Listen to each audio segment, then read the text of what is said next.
In a quiet town outside Birmingham, the streets woke slowly each morning. Children walked to school holding warm toast, shopkeepers rolled up shutters, and life moved with a rhythm people trusted. Among them was Sonita Clare, the teacher everyone liked to know. She wasn't famous, but she carried the kind of peace that made people stop talking when she spoke. Her students called her Miss C, and her laughter was the sound of calm in noisy corridors.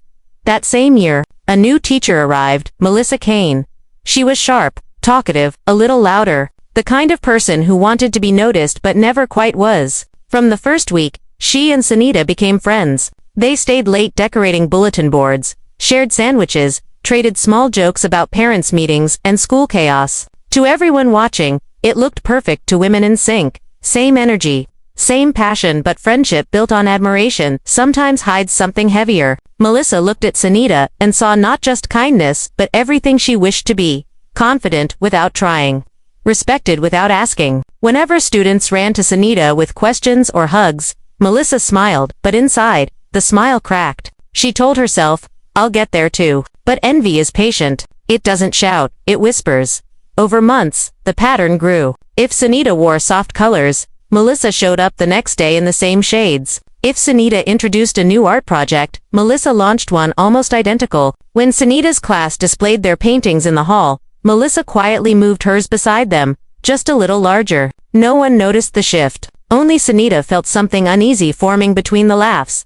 Outside school, their friendship deepened. Coffee on Saturdays, long walks by the canal, photos tagged online with hashtag best colleague ever. Sonita saw loyalty. Melissa saw competition disguised as affection. Each compliment Sonita received was another reminder of what Melissa didn't have. At night, she scrolled through Sonita's posts, counting the likes, replaying every comment. Her mind twisted admiration into comparison, and comparison into quiet anger. Then came spring, the term when everything changed. The head teacher called a brief staff meeting. Next month, he said, Sonita Clare will lead our new art and culture program.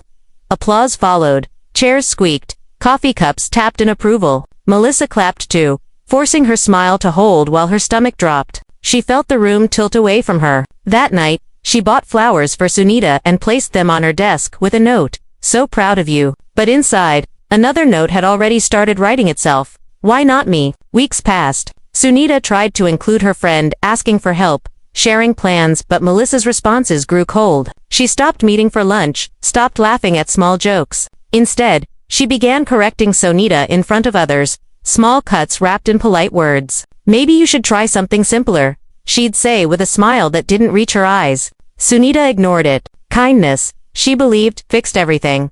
But kindness can't cure resentment. It only feeds its illusion of power. By summer, rumors began to float through the halls. Tiny things, someone whispering that Sonita got her promotion through connections.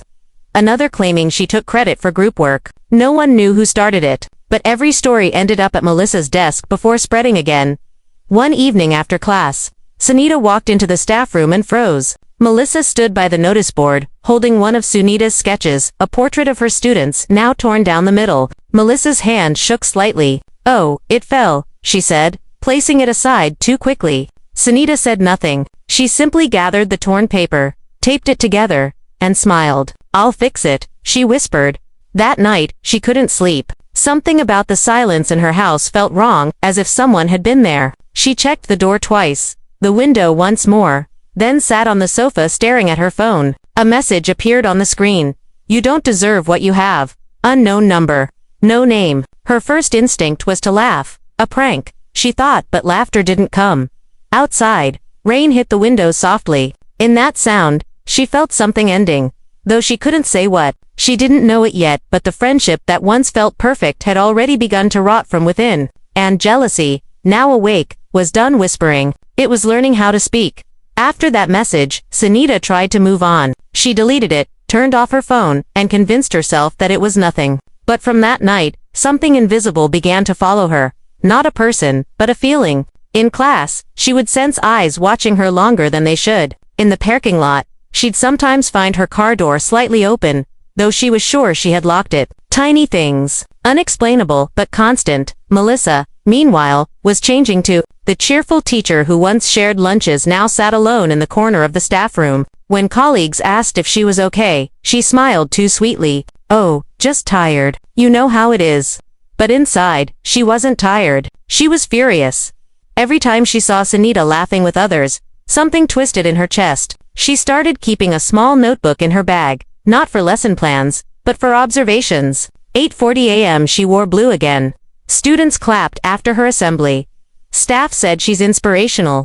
Each line became proof of a crime that only existed in her head, a crime called success. At first, Melissa only gossiped quietly, a comment here, a whisper there. "She's too perfect, isn't she?" she'd say. Or, "Do you ever wonder how she gets all this attention?" People laughed it off, but rumors don't need proof. They just need repetition. Within weeks, the staff room was full of half-truths wearing friendly smiles. Sonita noticed the small changes. A few teachers stopped greeting her in the morning. Some looked away during lunch, but she didn't fight back. Instead, she worked harder, smiling through the silence, believing that goodness could outlast gossip. She never realized that in doing so, she was feeding the fire. Outside of school, Melissa's obsession deepened. She began driving by Sonita's house just to clear her head. Sometimes she'd sit in her car for hours, watching the lights turn on and off. Once, she followed Sonita to the grocery store, walking behind her down each aisle, picking up the same items, mimicking every small action. She felt a strange satisfaction, as if by copying her, she could finally become her. But imitation only deepened her emptiness. At home, Melissa's own life had begun to crumble. Her boyfriend had left months ago, calling her controlling. Her rent was late, and her family, tired of her temper, had stopped answering calls. So she blamed the only person who seemed untouched by pain, Sonita. One Friday afternoon, a sudden storm hit the town. Teachers rushed to leave early. Sonita offered Melissa a ride home. For the first time in months, they sat together in the same car. Rain blurred the windows. The air was heavy with the smell of wet leaves and old perfume. Sonita tried to lighten the mood. "It feels like we haven't talked properly in forever." Melissa smiled faintly. "I guess people change," she said, "but not everyone changes for the better." The words hung in the air like smoke. Neither spoke again for the rest of the ride. When Sonita dropped her off, Melissa didn't say thank you. She just stared through the rain and whispered, "You don't deserve any of this." That night, Sonita told herself that jealousy wasn't hatred, it was hurt. And hurt people, she believed, could heal. She didn't know that Melissa had already crossed that invisible line between jealousy and danger. A week later, Sonita received an anonymous envelope at school. Inside was a photograph of her house taken from across the street. No message, just the picture. The sight made her hands tremble. She reported it quietly to the head ticker, but there was nothing anyone could do without proof. "Probably just a prank," he said with a shrug. Sonita nodded, but her smile was tight. That night, she double-locked her door again.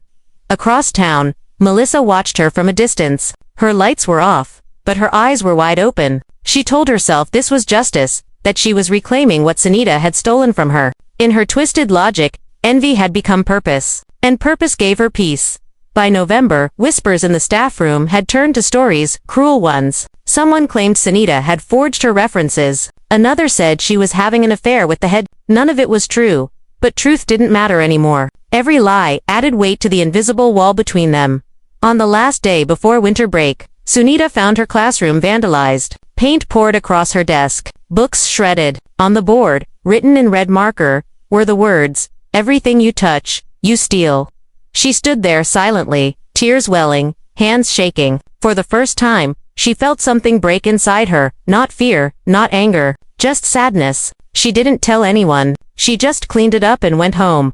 That night, she sat on her couch, staring at the same spot on the wall, thinking about how kindness had turned her into a target. She whispered to herself, "Maybe I was too soft." But she was wrong. Kindness wasn't her weakness, it was her mirror. And in that mirror, Melissa saw everything she could never be. Outside, the same rain returned, heavier this time. In the shadows, a figure stood across the street, motionless, umbrella tilted down, watching, waiting. And for the first time, Sonita wasn't sure if she was safe anymore.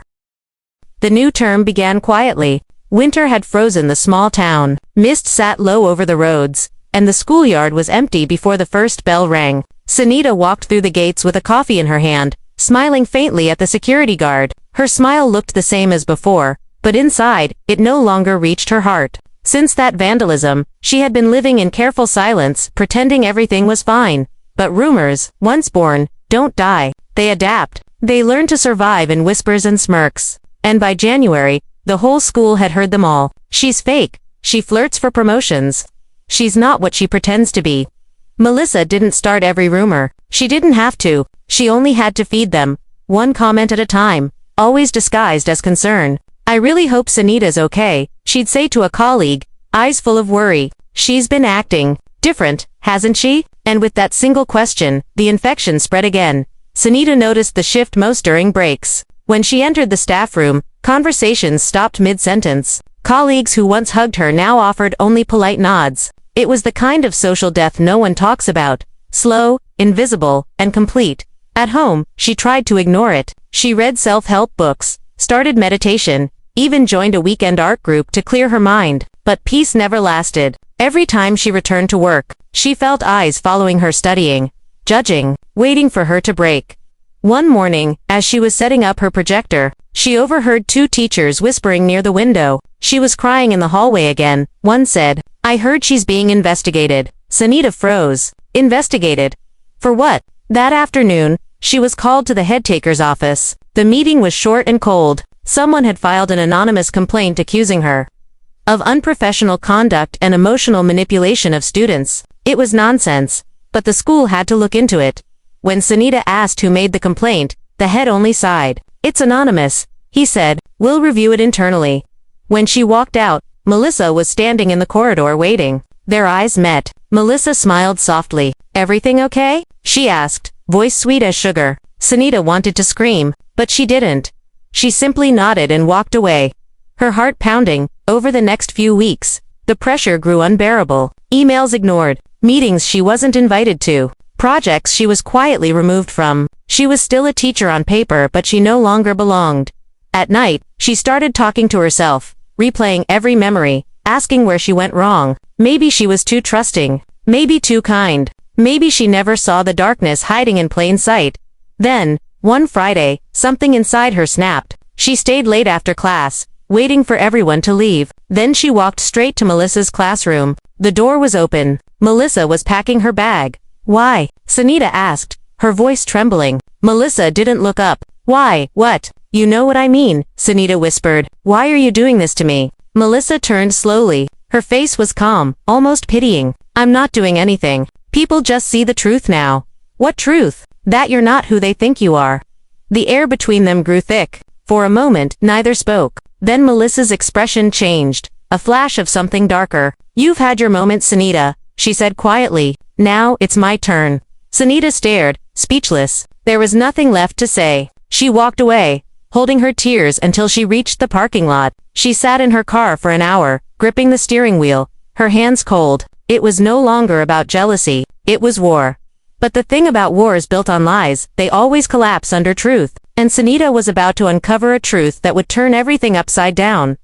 For a few days, Sonita tried to stay invisible. She came to work early, left before sunset, spoke to no one unless she had to. She thought silence could protect her, but silence only made her look guilty. The rumors didn't fade, they multiplied. Someone began sending anonymous emails to the school board, claiming Sonita was mentally unstable and dangerous around students.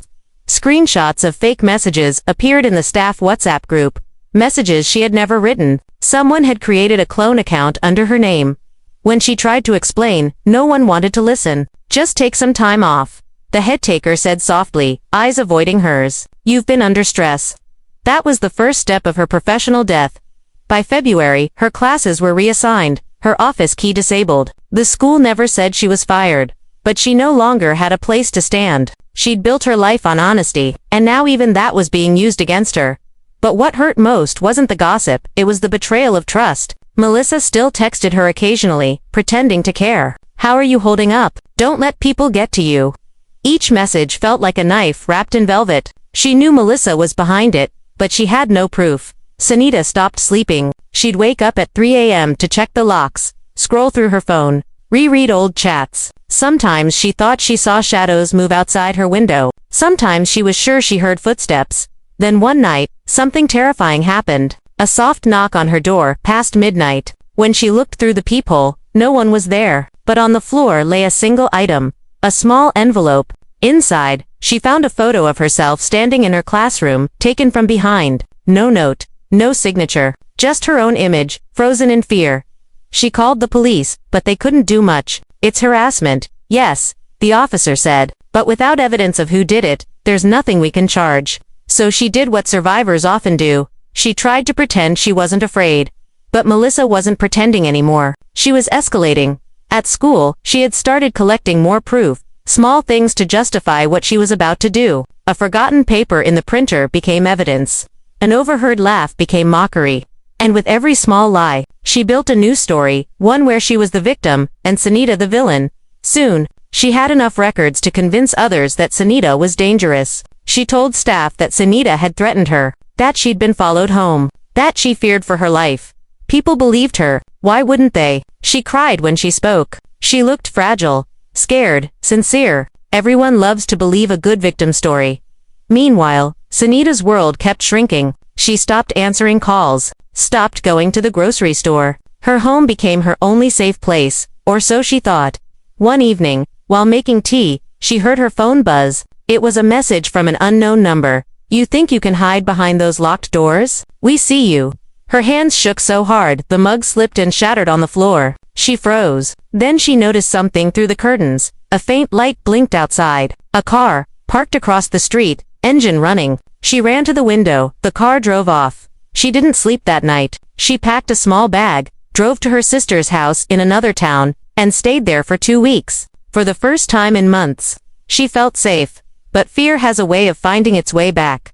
When she finally returned home, her mailbox was full, not of letters, but of photocopies. Each page showed fragments of her social media posts, printed out and scribbled over with red pen. The word fake circled again and again. She sank to the floor, trembling, whispering to herself, why won't she stop? Melissa, on the other hand, was thriving in her own darkness. People admired her resilience, her calm. No one knew she was the storm itself. Late at night, she'd stare at her wall covered with printed photos of Sonita, her classroom, her car, her smile. Each picture had small notes scribbled underneath. She doesn't deserve this. She ruined everything. She needs to learn. In her mind, justice wasn't a crime. It was correction. One evening, she stood before the mirror and whispered to herself, she took my life. I'll take hers. And with that sentence, the jealousy that had once been quiet turned lethal. The night began like any other, calm, silent, ordinary. But some nights carry a heartbeat of their own, the kind that warns you, even before something happens, that nothing will ever be the same again.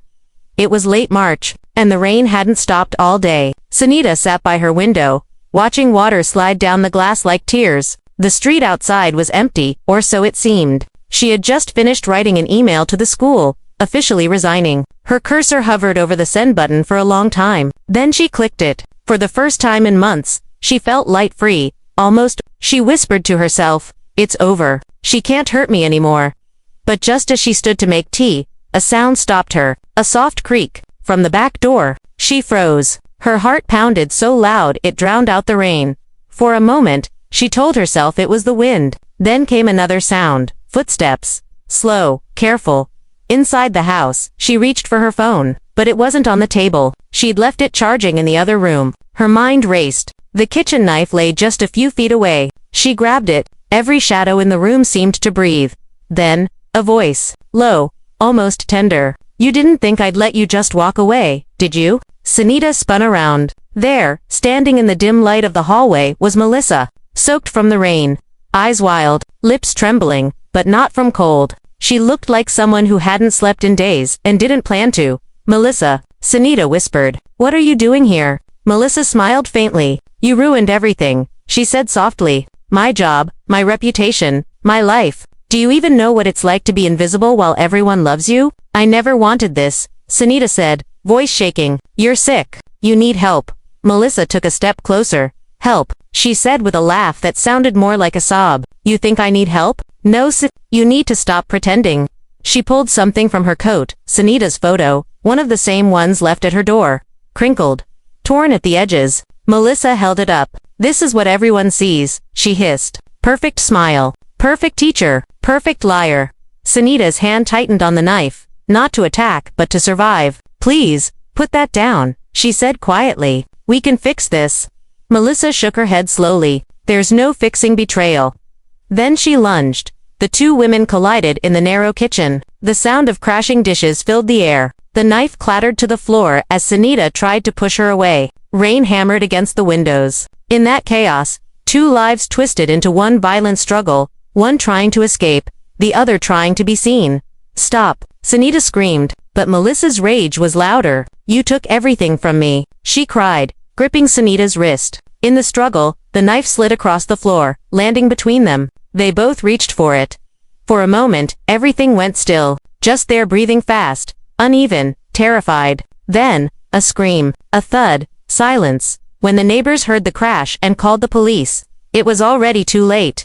At 2:17 a.m., officers arrived to find the front door ajar and the lights still on. Inside, they discovered Sonita in shock, sitting on the kitchen floor, hands covered in blood. The knife lay beside her. Melissa was motionless. For hours, Sonita couldn't speak. When she finally did, her voice was flat. "She came here. I tried to stop her. I didn't mean to." Her words faded into sobs.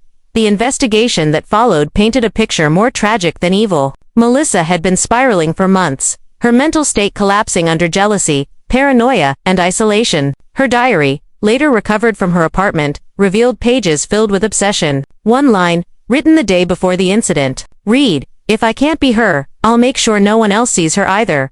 The media called it the envy murder. But those who knew both women refused to call it murder. They called it a tragedy at the trial. The jury saw the evidence, the years of harassment, and the final confrontation. After weeks of testimony, the judge ruled Sonita's actions as she was acquitted, but she never felt free again. She sold her house, moved away, and changed her number. In interviews, she never used Melissa's name. She only said, "I don't hate her. I just wish she'd asked for help before it was too late."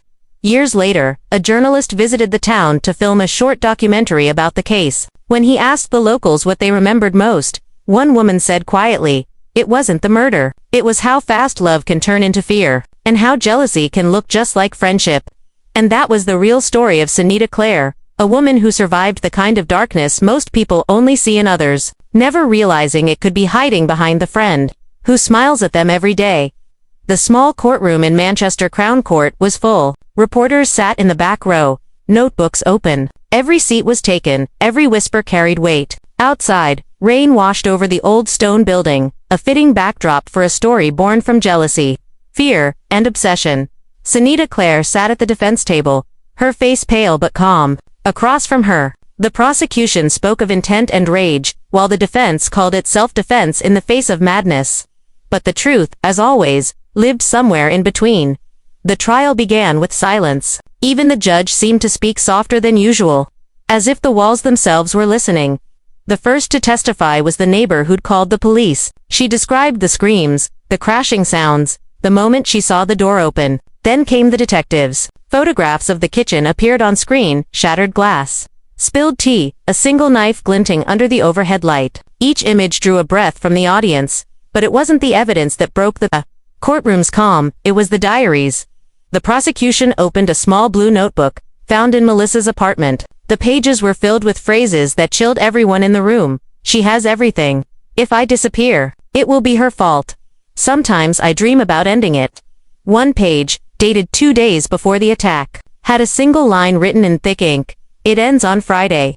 The defense attorney, a soft-spoken woman named Linda Harrow, stood slowly. She didn't deny that Melissa had died. She didn't deny that Sonita had been there. Instead, she asked the jury a single question. "Can you punish someone for surviving?" She paused, letting the words sink in. She didn't plan to kill, she planned to live over the next days. Witnesses spoke of the months leading up to that night, the harassment, the emails, the stalking, the fake accounts. Sonita's former colleagues took the stand. Some cried, admitting they had believed Melissa's lies. One teacher whispered, "I thought I was helping by staying neutral. I didn't know neutrality could destroy someone."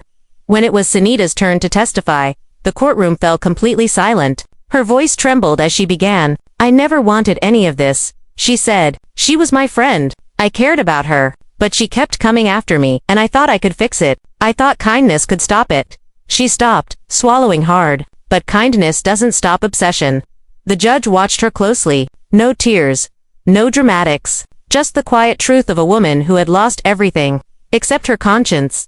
When the lawyers finished their closing arguments, The jury retired for deliberation. Hours turned into a day. Reporters filled the hallway, broadcasting live updates. Was it murder or survival? The headlines asked. Teachers, deadly fight, jealousy, or justice? Inside, the jurors argued over definitions, intent, provocation, fear. They replayed the evidence, the phone call logs, the messages, the final photo Melissa had taken of Sonita's house earlier that night. Finally, after 14 hours, they returned. The judge asked for the verdict. The foreman stood, paper in hand, voice steady. Not guilty. The words echoed through the courtroom. Sonita didn't cry. She just closed her eyes and whispered something no one else could hear. Her sister later said it was one word, enough. Outside the court, the media swarmed. Microphones, cameras, lights, questions shouted over the rain. Do you feel justice was served? Do you regret what happened? Was she your friend or your enemy? Sonita said nothing. She just walked to her car, opened the door, and drove away. But the story didn't end there. Within days, it divided the entire town. Half of the people called it justice. They said Sonita had been pushed too far, that anyone in her place would have done the same. The other half called it privilege, that if the roles were reversed, Melissa wouldn't have been forgiven. Talk shows debated it. Psychologists called it the jealousy paradox. One commentator said, "This case shows how invisible violence, rumors, manipulation, psychological warfare can destroy a life as deeply as physical abuse." Freedom came with its own punishment. She couldn't return to teaching. Her name had become a ghost, whispered, searched, analyzed. Parents didn't want their kids taught by the woman from the case. So she moved again, another town, another beginning. But even there, people recognized her face from the news. At grocery stores, at petrol stations, whispers followed her like a shadow. One night, months later, she was interviewed for a true crime documentary. The host asked gently, "If you could say one thing to Melissa now, what would it be?" Sonita paused. "I'd tell her, I forgive her," she said, "because I don't want to carry her anger anymore." But forgiveness doesn't mean forgetting. It means surviving without hate. The episode went viral. People flooded the comments with opinions, arguments, tears. Some called Sonita brave. Others called her manipulative. But one comment stood out, pinned to the top. It read, "Freedom, they say, feels light. But when Sonita Clare stepped out of the courthouse, freedom felt heavy like carrying a ghost that refused to let go." The rain had stopped, but the world still looked gray. Outside, her sister waited by the car. Cameras flashed from every direction. Voices called her name. And strangers shouted things they didn't even understand. "Sonita, over here. Do you feel guilty? Was it worth it?" She didn't answer. She just kept walking. Her heels splashing through puddles that reflected her face broken into 1,000 trembling fragments. That night, the headlines were everywhere. Teacher cleared of murder, jealousy gone too far. Victim or villain. The Sonita Clare story. It was strange to see her life summarized in a few lines of bold text. Everyone had an opinion. Everyone had a theory. No one had the truth. In the days that followed, the silence of her home was louder than the courtroom had ever been. She unplugged the TV. After watching her story turned into debate material, on social media, people argued like they knew her. Some called her brave. Others called her a murderer, hiding behind the law. A message popped up one night on her old email, no name, just a sentence, "She may be gone, but you'll never be free." She deleted it, but the words stayed, echoing in her head every time she closed her eyes. She started waking up at 4 a.m., heart pounding. Sometimes, she'd think she heard Melissa's voice. Sometimes, it was just the wind brushing against the window. But in her dreams, the voice always said the same thing. "You won, didn't you?" To escape the noise, she moved again, this time to a small village near the coast. The ocean helped. It didn't ask questions. It didn't judge. It just roared, endless and indifferent. She started volunteering at a local shelter, teaching kids how to read. It wasn't glamorous, but it gave her something to hold on to, purpose. For a while, things felt almost normal, but the past has a way of finding cracks to seep through. One afternoon, a journalist tracked her down. A man in his 40s, polite smile, holding a recorder. "Miss Clare," he said softly, "I'm making a podcast on misunderstood cases. I'd love to give you a chance to tell your side." She wanted to slam the door, but part of her wanted someone to finally listen, not as a suspect, not as a headline, just as a human being, so she agreed. The interview started gently. He asked about the trial, her teaching, her dreams before everything fell apart. She spoke carefully, like someone walking on glass. Then came the question that cracked her calm. Do you ever think about the night itself? She froze, her fingers trembled around the mug of tea. I remember the rain, she said finally, and how quiet it was after. He leaned closer. Do you ever feel guilty? That word again. Guilty. As if surviving meant stealing someone else's right to live. Sonita's voice lowered. You can't live through something like that and stay untouched. I didn't want her dead. I wanted her gone. There's a difference. The journalist didn't reply, but the silence said everything. He'd already decided what his audience would hear. Weeks later, the podcast aired. Episode 3. The Woman Who Fought Back or Fought Too Hard. It went viral. Clips spread on TikTok. People debated again. Her name trended for 3 days. Her inbox filled with messages. Some from women thanking her for being strong. Others were venom. You're not a survivor. You're just good at lying.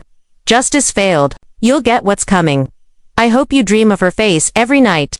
And she did. In every dream, Melissa was standing in the rain, smiling, not angry, not sad, just smiling, as if she'd won after all. One night, unable to sleep, Sonita drove to the cliffs near the edge of town. The wind howled like a living thing. She stood there for a long time, the waves crashing below, the moon hidden behind clouds. She whispered into the dark. I didn't want to hurt you, Melissa. I just wanted to live. Her voice disappeared into the sea. No echo, no answer, but for the first time, she felt something shift inside her. A release, not forgiveness, not peace, just the absence of fear. The next morning, she woke up and decided to start writing. Not for the world, not for reporters, just for herself. She wrote about the jealousy, the lies, the night of the rain, about how love can rot into obsession, and how guilt can sound like breathing in the dark. By the end of the week, she had written 50 pages. Her story, finally hers again. Months later, her book came out quietly. Shadow Lessons. The story I never wanted to tell. No publisher pushed it hard. No major channel bought the rights. But somehow, people found it. Women wrote to her from all over the country. Strangers who said, I saw myself in your story. For the first time, Sonita realized she hadn't survived for nothing. Still, on quiet nights, she'd light a candle near her window, not for Melissa's forgiveness but for her own peace. Because some ghosts don't haunt you to hurt you. They haunt you to remind you that you're still alive. 6 months after the verdict, Sonita's name refused to die. Every few weeks a new article appeared, same photos, same questions, different angles. The headline always began with her name, as if she were a brand, not a person. Teacher's tale of survival still splits nation. The jealousy killer, hero, or hypocrite. At first, she tried to ignore them. But curiosity is its own kind of addiction. One morning she typed her name into the search bar, and the internet spit her life back at her. Hundreds of clips, threads, memes. Her face turned into reaction videos. Her voice edited into montages of thunder, lightning, and piano music. She scrolled until her hands shook. In comment sections, strangers spoke about her as if they'd grown up with her. One wrote, "She's dangerous. Look at her eyes." Another replied, "No, she's a survivor. Stop judging." Underneath, a third simply typed, "Who cares? It's good content." That sentence cut deeper than any insult, because it was true to them. Her pain was content. Producers called. They offered money for interviews, film rights, even a limited series. One email read, "Your story is inspiring, we'll make sure it's told tastefully." She deleted them all, but offers kept coming, each more polished, each more tempting. And with every refusal, someone else told her story for her. A streamer released a video called Inside the Mind of Sonita Clare. It racked up 3 million views in a week. The creator sat in a dark room with fake rain sounds and cold blue lighting, speaking with authority about a life he'd never lived. Jealousy, he said, is a disease of the weak. Thousands of comments agreed. No one asked how the weak learned to fight back. Meanwhile, Sonita stopped going out in daylight. Supermarkets became gauntlets of whispers. Even at the shelter where she volunteered, parents sometimes hesitated before leaving their kids alone with her. Trust had become a luxury she could no longer afford. One evening she walked past a bookshop window and froze. There, between true crime bestsellers, sat her own face on a cover she didn't authorize. The title, Beneath the Smile, The Untold Truth of Sonita Clare. The author was a tabloid journalist who'd never met her. She stood there for a long time, watching people pick it up, flip through it, and walk away like they'd touched a ghost. That night she wrote in her journal, "They don't see me. They see a headline that learned to speak." When her publisher suggested a second edition of her own book, Sonita hesitated. Would sharing more truth set her free or trap her deeper? She decided to wait. Instead, she focused on the children at the shelter, reading sessions, painting lessons, quiet moments that didn't need explanation. Then, one morning, a letter arrived with no return address. Inside was a small photograph of a seaside garden, and a note. She would have loved this place. Keep planting. No signature, just those words. For the first time in months, Sonita smiled. Maybe someone still believed in quiet kindness, but the world was not done with her yet. A major streaming platform announced a documentary called The Perfect Friend. It claimed to reveal new truths about the case. Trailers flashed across YouTube and TV, grainy footage, slow music, a narrator whispering. Did justice really prevail? People tagged her again. They wanted reactions, statements, emotions she didn't have left to give. Her publisher urged her to control the narrative. But Sonita had learned the hard way. Some stories can't be controlled. Only outlived one the documentary released. She did something no one expected. She watched it. Alone, cup of tea in hand, hands steady, eyes tired but clear. The film showed Melissa's childhood, their friendship, the night of the storm. Actors played their parts like ghosts reenacting a curse. At the end, a voiceover asked, "Can anyone be innocent when love turns to hate?" The screen faded to black. Credits rolled. And Sonita just sat there, no tears, no rage, just a strange stillness. She turned off the TV and wrote one last entry in her journal. They can retell it 100 times, but only I remember how it felt to be alive that night. The next day, she walked to the cliffs again. The sea was calm this time, the sky open. For once, she didn't feel watched. She sat on a bench and watched a pair of kids fly a kite. Their laughter rose above the waves like music. Maybe the world would always talk. Maybe it would never stop. But in that moment, the headlines finally felt far away. She closed her eyes and smiled. Not because the story was over, but because she was still here to finish it herself. 2 years after the trial, Sonita Clare finally said yes. For months she had refused every request, journalists, producers, magazines. But one email caught her eye. It wasn't from a big network or a celebrity host. It came from a young journalism student named Ella Byrne, who simply wrote, "I don't want your story. I want your truth." Something about that line felt different. Sonita replied with a single sentence, "Come to the coast. No cameras. Just talk." When Ella arrived, the sun was setting behind the cliffs. The sea below glowed like molten gold, and gulls cried in the distance. Sonita was sitting on the porch with 2 mugs of tea waiting. "You're younger than I expected," Sonita said softly. Ella smiled nervously. "You're quieter than I imagined." The 2 women sat across from each other, one carrying the weight of the past, the other trying not to break it. For the first 10 minutes, they didn't talk about the case at all. They talked about tea, the weather, and how London never sleeps. Then, Ella opened her small recorder and asked, "Can I ask you something simple?" Sonita nodded. "Who were you before all this?" The question caught her off guard. People usually asked what happened, not who she was. "I was a teacher," she said. "I loved stories teaching kids how words can save them. Funny, isn't it? Words were my power. And then they became my punishment." She smiled faintly. "I still keep a notebook, but now I only write things I want to remember." Ella leaned forward. "Like what?" Sonita looked toward the horizon. The smell of rain on chalk, the sound of laughter before guilt. And this she gestured to the waves, how something can be violent and peaceful at the same time. As the sun sank lower, Ella asked the question everyone else had avoided. "Do you forgive her?" For a long time, Sonita didn't speak. Then, quietly, "Yes. But not because she deserves it. Because I can't carry her anger anymore." She looked down at her hands. People think forgiveness is a gift for someone else. It's not. It's how you stop dying from the same wound every day. Ella's eyes glistened. "Did you ever hate her?" Sonita nodded once. "Yes. And hating her made me exactly what she wanted me to be. Trapped." The air grew colder as night fell. A single lamp lit their faces, 2 women, 1 story. Generations apart but bound by the same hunger for understanding. "Do you think the world will ever stop talking about you?" Ella asked. Sonita laughed quietly. "The world doesn't stop talking. It just finds a new obsession. Someday another woman will stand where I stood, judged, dissected, misunderstood."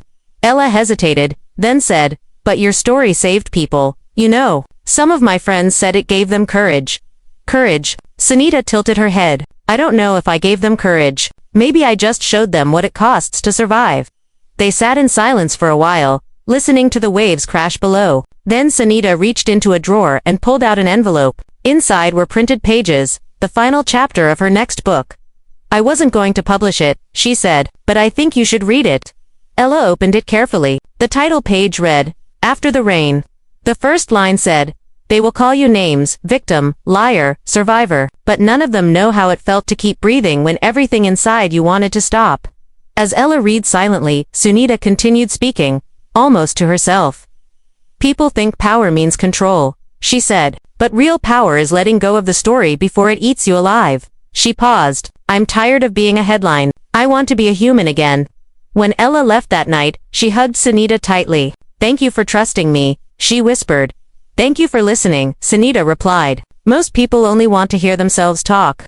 As Ella walked down the path, the older woman stood in the doorway, watching her disappear into the mist. For once, the silence didn't feel lonely. It felt earned.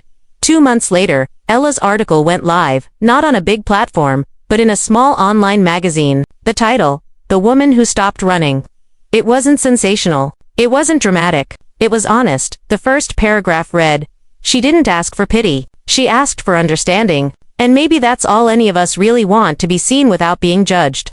The story spread quietly, shared from person to person. No hashtags, no noise. People said it felt human. For the first time, the comments were kind, and Sonita, she didn't check the views. She didn't read the feedback. She simply printed the article, framed it, and hung it above her desk. Below it, she placed a sticky note with just one word, enough. A year later, she appeared briefly in a charity broadcast, her first and last public appearance. No drama, no cameras chasing her, just a short message for women who'd been through what she had. Her final words were simple. Don't let the world tell your story before you do. And with that, she smiled, the same smile that once broke the internet, now calm, real, and free. Morning light slipped through the curtains like forgiveness. The sea outside was calm again. No storm, no thunder, just rhythm. Sonita Clare sat by the window with her notebook open, pen in hand, and the faint sound of children laughing somewhere down the road. It had been 3 years since that night. The night everything changed. She no longer counted time by dates or trials. She counted by seasons. How many winters she survived. How many summers she lived without fear. Her cottage by the cliffs had become more than a hiding place. It was her sanctuary. The walls were lined with books, framed sketches from her students, and small seashells collected after every storm. Each one carried a memory not of pain, but of endurance. In one corner stood a framed newspaper clipping from the charity event she attended. Former teacher speaks on strength and survival. Underneath, a quote from her final speech. The world can be cruel, but you can choose not to be. People had written her letters afterward, not fans, survivors. Some from women who had escaped toxic marriages, some from men who'd lost everything and rebuilt quietly, and some from people who'd never met her but simply said, Your silence helped me find my voice. She kept every letter in a wooden box beside her desk. When the nights got heavy, she'd open it not to remember what happened, but to remind herself why she survived it. One evening, her sister visited for dinner. As they ate, her sister asked, Do you ever wish it had all gone differently? Sonita smiled softly. Of course I do, but if it hadn't happened, I'd still believe the world is fair, and I'd still be blind to what people are capable of, both the cruelty and the kindness. Her sister nodded. You sound wiser. Not wiser, Sonita said, pouring tea. Just done pretending. In the months that followed, she began teaching again, not in schools, but at small community centers. Her lessons weren't about grammar or history. They were about resilience, about how pain doesn't define you unless you let it. She'd tell her students, the world doesn't reward the kind, but it remembers the brave. And every time she spoke, she saw herself not as the woman in the headlines, not as the jealous killer, but as someone who refused to disappear. One day, Ella, the journalist who had written her final interview, returned to visit. She brought a small gift, a paperback edition of Shadow Lessons with a gold seal on the cover. Top 10 best-selling memoirs of the year. I thought you'd want to see it, Ella said with a grin. Sonita laughed quietly. I didn't think people still read books about me. They don't, Ella said. They read books about themselves through you. It was the nicest thing anyone had ever said to her. They sat together on the porch again, just like before. No cameras. No microphones, just the sea breathing below. As the sun began to set, Sonita said, "You know what I've learned?" Ella smiled. "What?" "That peace isn't something you find. It's something you build slowly, like a house, brick by brick, truth by truth." She paused, eyes soft. "And you never stop building it." Years later, when Sonita passed away quietly in her sleep, the local paper ran a small obituary. No sensational headlines, no scandal, just 3 sentences. Sonita Clare, 59. Passed away peacefully at her home by the sea. She was a teacher, writer, and advocate for women rebuilding their lives. Her story reminded the world that survival is not a sin. At her funeral, only a small group gathered: her sister, a few students, and Ella. They stood on the cliffs as the wind carried the scent of salt and lavender. After the service, Ella placed a single white rose on the wooden box of letters. She whispered, "You did it, Sonita. You turned pain into power." The tide rolled in below them, calm, endless, alive. Months later, Ella published one final piece, a tribute titled "After the Rain." It began like this: "Some stories end when the credits roll. Others begin when the world stops watching." Sonita Clare's life was not a tragedy, it was a lesson in surviving yourself. The article spread quietly, just like the woman it honored. Slow, steady, unstoppable. And somewhere, in the sound of the waves crashing against the cliffs, in the laughter of the children she once taught, in the hearts of people she never met, Sonita's voice still whispered, "Don't let the storm define you. You are what rises after the rain." 2 years after the trial, Sonita Clare finally said yes. For months, she had refused every request: journalists, producers, magazines. But one email caught her eye. It wasn't from a big network or a celebrity host. It came from a young journalism student named Ella Byrne, who simply wrote, "I don't want your story. I want your truth." Something about that line felt different. Sonita replied with a single sentence, "Come to the coast. No cameras. Just talk." When Ella arrived, the sun was setting behind the cliffs. The sea below glowed like molten gold, and gulls cried in the distance. Sonita was sitting on the porch with 2 mugs of tea waiting. "You're younger than I expected," Sonita said softly. Ella smiled nervously. "You're quieter than I imagined." The 2 women sat across from each other, one carrying the weight of the past, the other trying not to break it.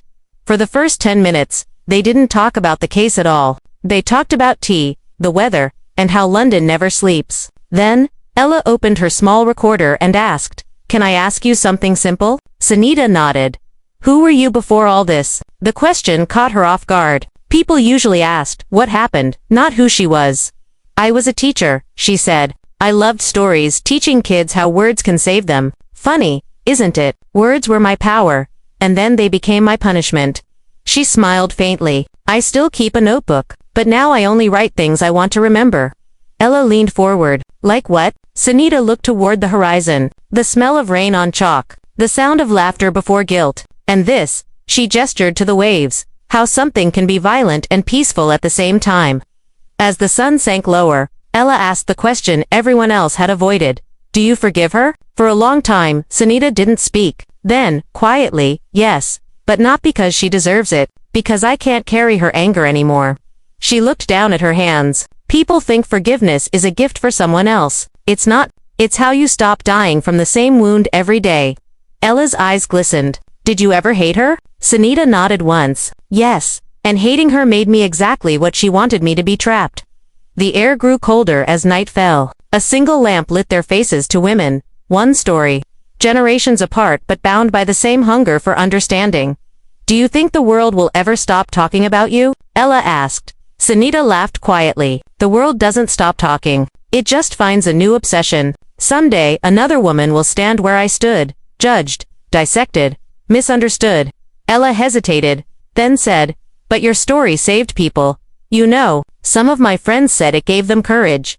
"Courage?" Sonita tilted her head. "I don't know if I gave them courage. Maybe I just showed them what it costs to survive."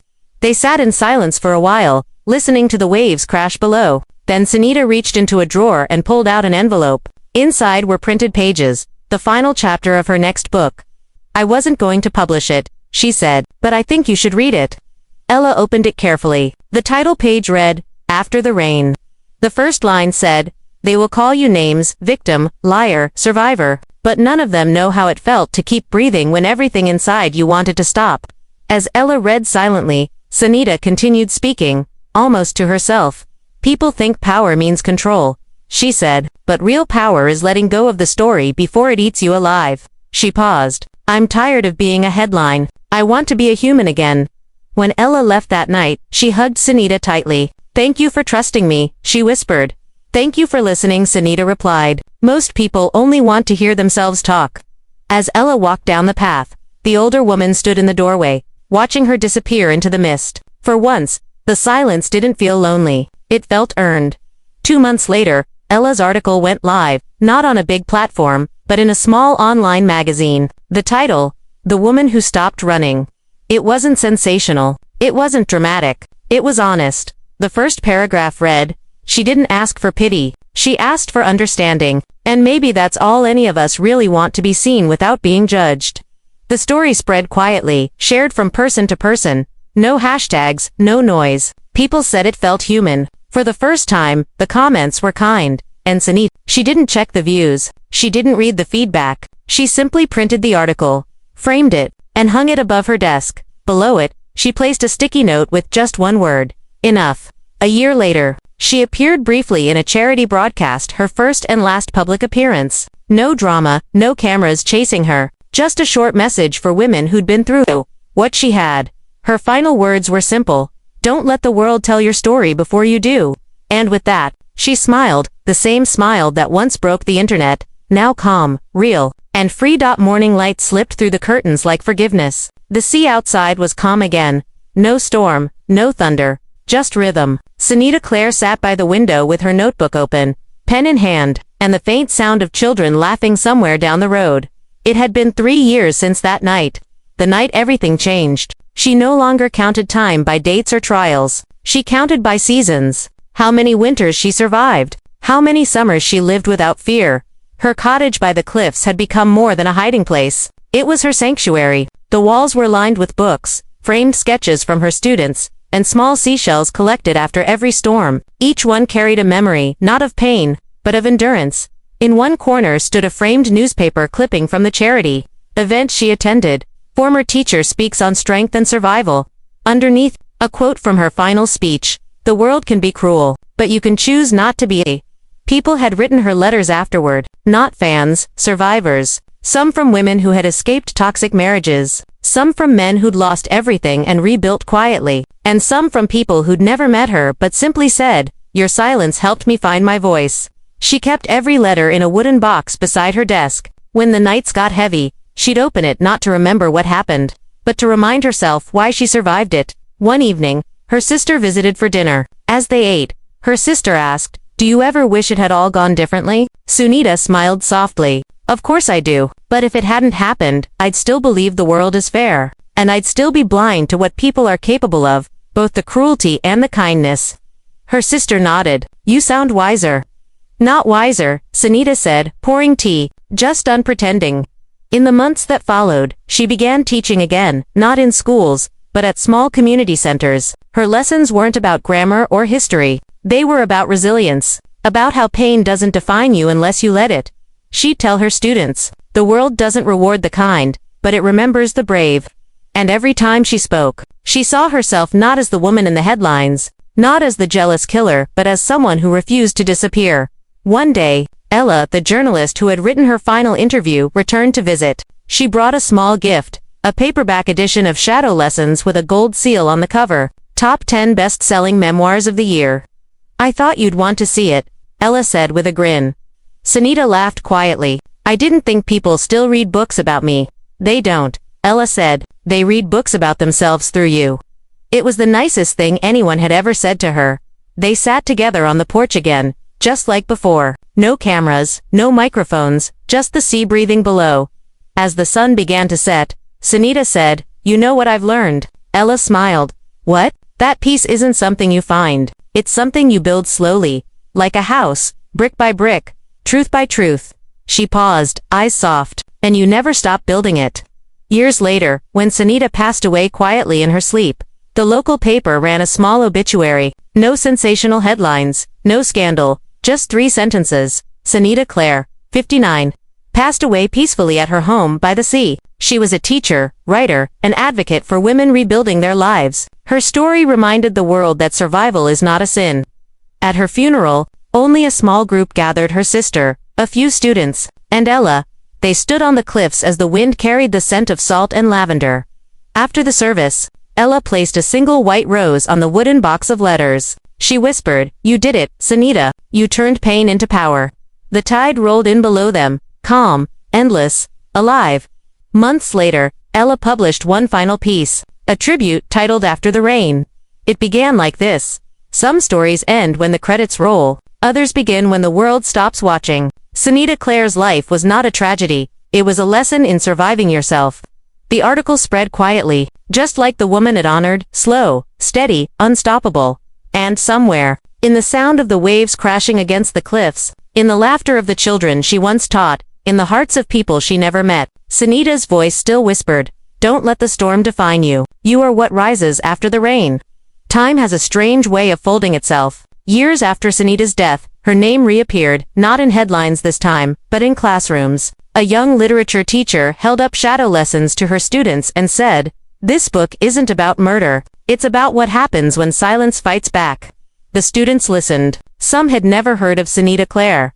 For them, she was just a story from the past until the words began to sound too familiar. One girl raised her hand in whisper. The years rolled on, but the echo of her story refused to fade. It traveled quietly through classrooms, through whispers, through the spaces where injustice still pretended to be law. Somewhere in Westminster, a journalist referenced her name in a debate on moral corruption among the elite, not because Sonita had been one of them, but because she had stood against what they represented. Silence dressed as dignity. And that's when her story changed meaning. It was no longer about jealousy or murder. It became a mirror, one the whole nation had to look into. At first, the media tried to twist her narrative again. Old headlines resurfaced. Jealous actress kills rival in cold blood. But the public didn't buy it anymore. They had read her book. They knew her truth. A viral post appeared one evening with a line from Shadow. Lessons. The world will forgive monsters before it forgives the broken. Millions shared it. The caption said only, "She warned us." Documentary channels began exploring how Sonita's case exposed cracks in the British justice system, how fame protected some, and silence buried others. Her name became shorthand for a brutal truth, that reputation was a weapon, and empathy was the only cure. University lectures called it the Sonita effect. It described how society reshapes villains into victims and victims into villains, depending on who controls the narrative.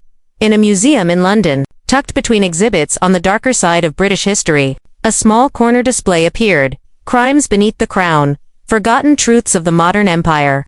Among them, a faded photo of Sonita Clare. Below it, a quote etched in glass, "You can bury a person. You can't bury what they stood for." Visitors would stop there the longest, not for the tragedy but for the reminder that every empire, no matter how polished, hides its shame beneath velvet curtains. Meanwhile, Ella, older now, her hair streaked with silver, stood before that same display one quiet afternoon. She smiled faintly at the photo, whispering, "You made it here, Sonita, right where truth belongs."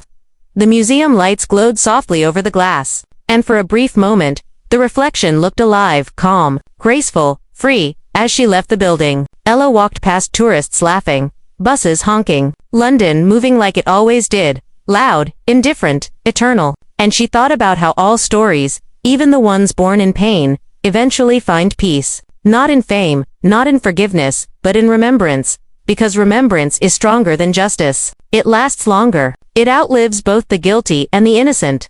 Later that night, a storm rolled across the city. Rain drummed against the museum windows, and a guard making his rounds stopped near the exhibit. For a moment, he swore he heard a voice, soft, like someone breathing the words, "Keep walking." He smiled, shook his head, and moved on. But outside, thunder rolled like applause over the city, as if somewhere, the empire itself had paused to remember the woman who refused to stay silent. Every empire rebuilds itself, not on marble and gold, but on the stories it chooses to remember. And long after Sonita Clare was gone, Britain began quietly rewriting its own script.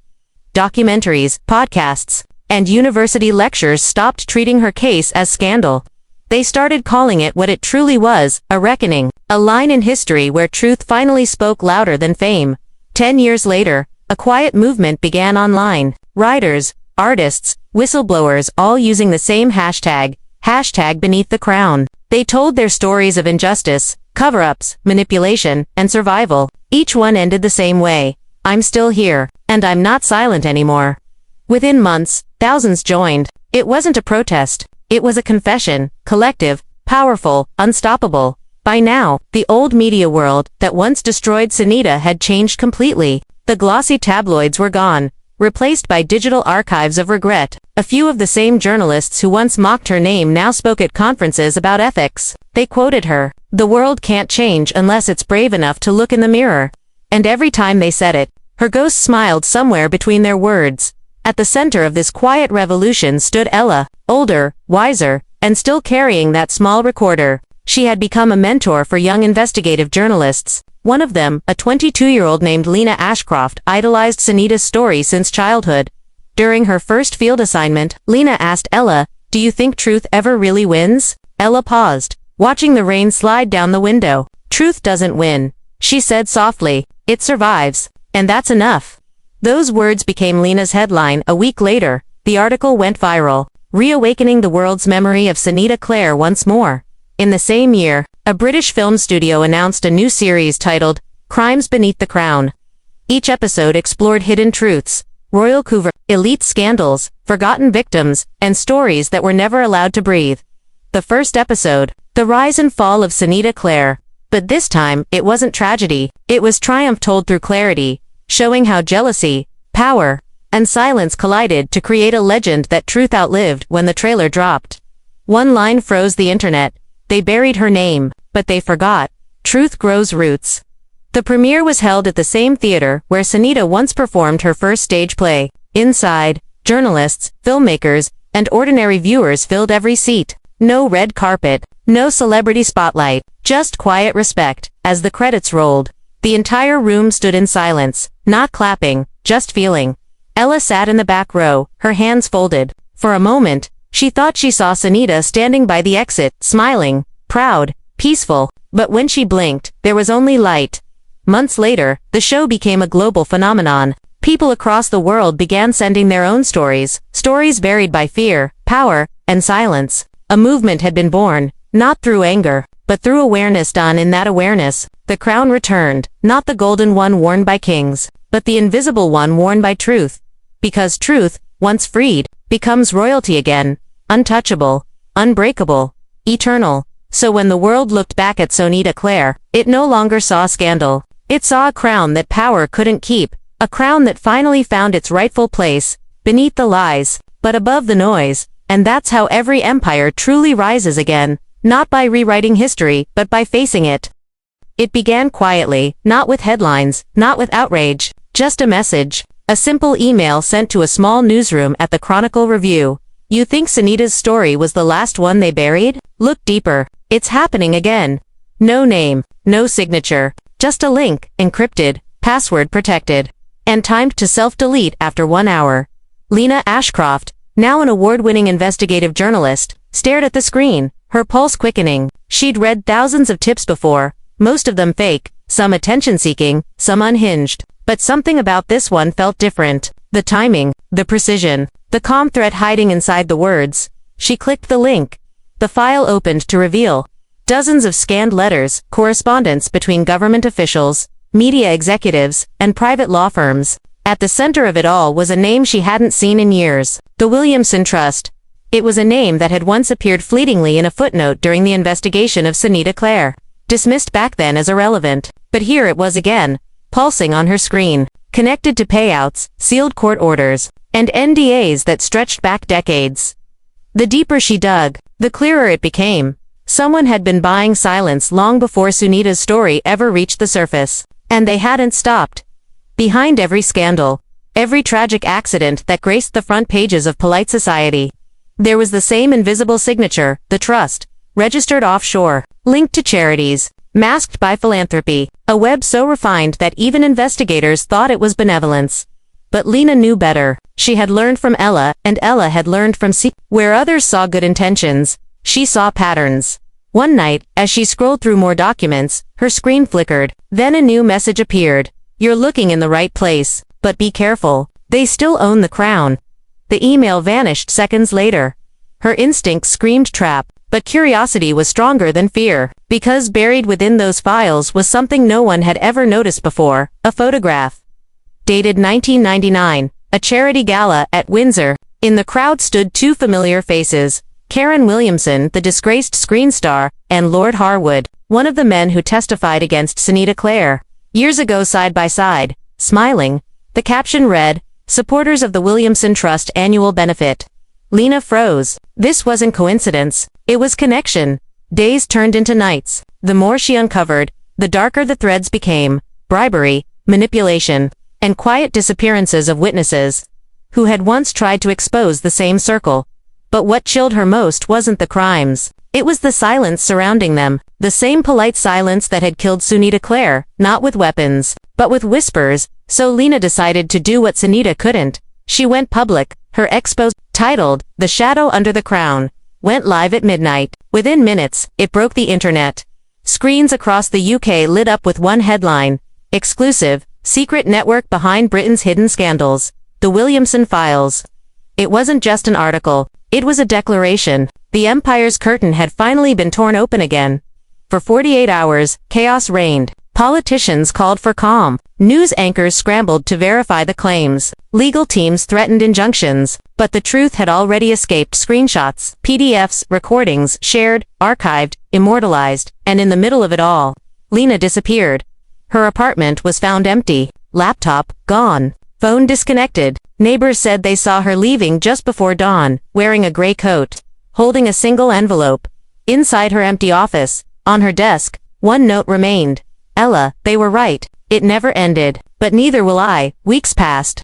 No trace. Until one night, Ella received a parcel. No return address. No stamp. Just her name. Inside, a hard drive labeled in familiar handwriting. Crown Archive 2. As the screen lit up, she saw folders neatly arranged, audio files, video clips, scanned ledgers, and one final message, playing automatically as the drive opened. They thought erasing Sonita would erase truth. They were wrong, because truth doesn't die. It hides, it learns, and then it returns beneath the crown. Ella closed her eyes. A tear rolled down her cheek. She whispered, "You did it, kid." Outside, rain washed over London once again. Same streets, same echoes. But this time, something had changed. In the shadows of power, a new story was being written. One not of tragedy, but of continuation. The crown had fallen before. Now, it was being reclaimed, not by kings or politicians, but by truth-tellers brave enough to speak, even when no one wanted to listen. The rain never really stopped that week. It hung over London like a secret everyone already knew but no one dared to say aloud. Lena Ashcroft had been missing for 11 days, and the city was starting to whisper her name like a ghost story. At first, the news channels barely mentioned it, just another freelance journalist gone quiet.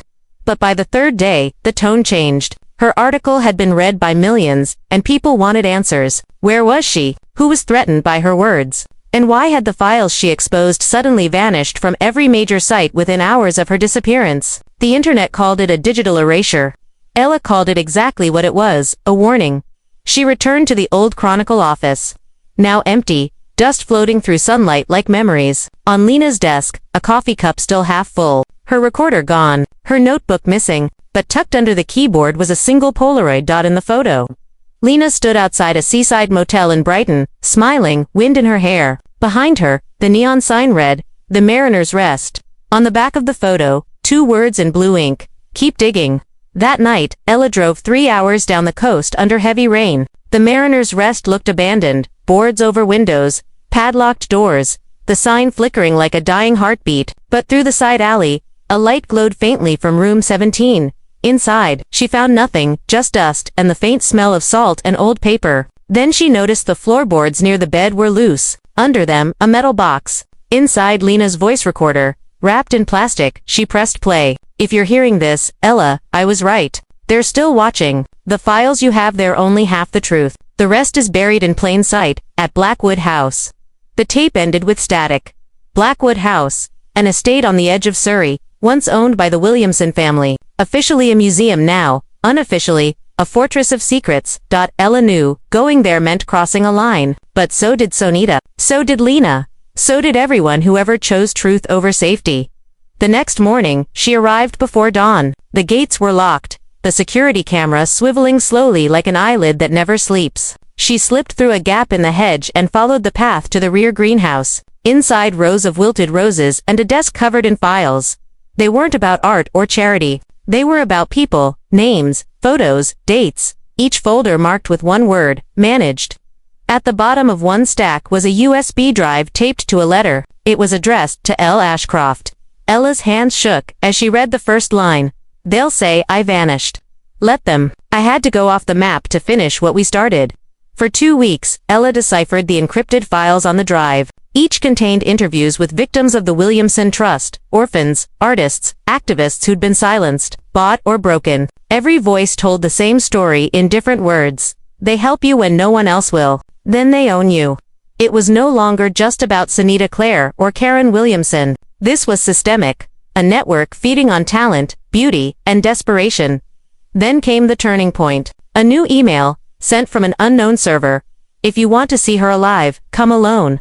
Attached a photo of Lena, blindfolded, sitting in a chair. The timestamp was yesterday. Ella didn't go to the police. She knew the system that covered up Sunita's death would never save Lena. She packed a camera, a recorder, and the USB drive and drove into the night. The last we see of her that episode is dashcam footage cutting to black as she turns off the main road into a fog-covered estate. Her voice whispers, "If anyone finds this, tell them truth is still alive." Static, silence, then a heartbeat. Blackwood House stood like a shadow frozen in time. The mansion was enormous, draped in ivy and silence, sitting on the edge of a forgotten village that even maps seemed to ignore. Locals called it the house that hums because at night, people swore they heard a low sound from its walls, like metal grinding under the earth. For decades, it had been closed to the public, officially under renovation.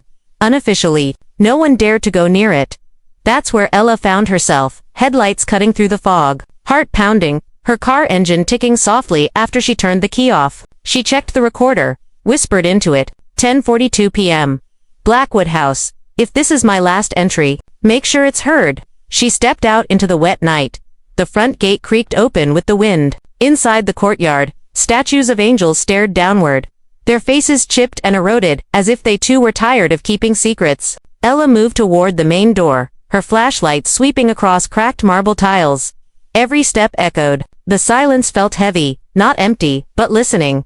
On the grand staircase, she noticed faint shoe prints in the dust. Not old, recent. Someone had been here, maybe still was. In the library, papers lay scattered like fallen leaves. She picked one up, a letter from Lord Harwood, dated 2003, the same year Sonita Clare was killed. The words sent a chill down her spine. The funds are secured through the trust. Once she's removed, ensure all footage is destroyed. Her death must appear personal, not political. Ella froze. It wasn't just proof, it was confession. Suddenly, a faint sound echoed from upstairs, a thud, followed by dragging. She turned off the flashlight, waited. Another sound, metal against floor. And then, breathing.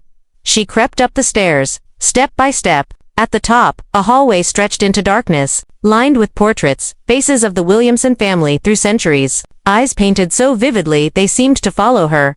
Halfway down, she noticed one frame slightly ajar. Behind it, a vent, and from inside the vent, a flicker of light. Ella pried it open. Inside was a small tunnel, barely wide enough to crawl through. At the end of it, a faint glow and the soft hum of electricity.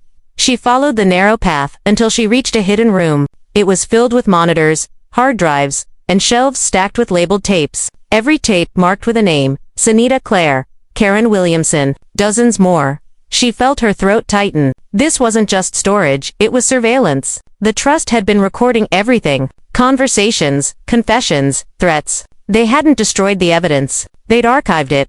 Trophies of control. And then she saw something that made her heart stop. One folder labeled L. Ashcroft. She opened it. Inside, photos of Lena from years of her career, her investigation timeline, and one USB stick. On it, a single file, final transmission.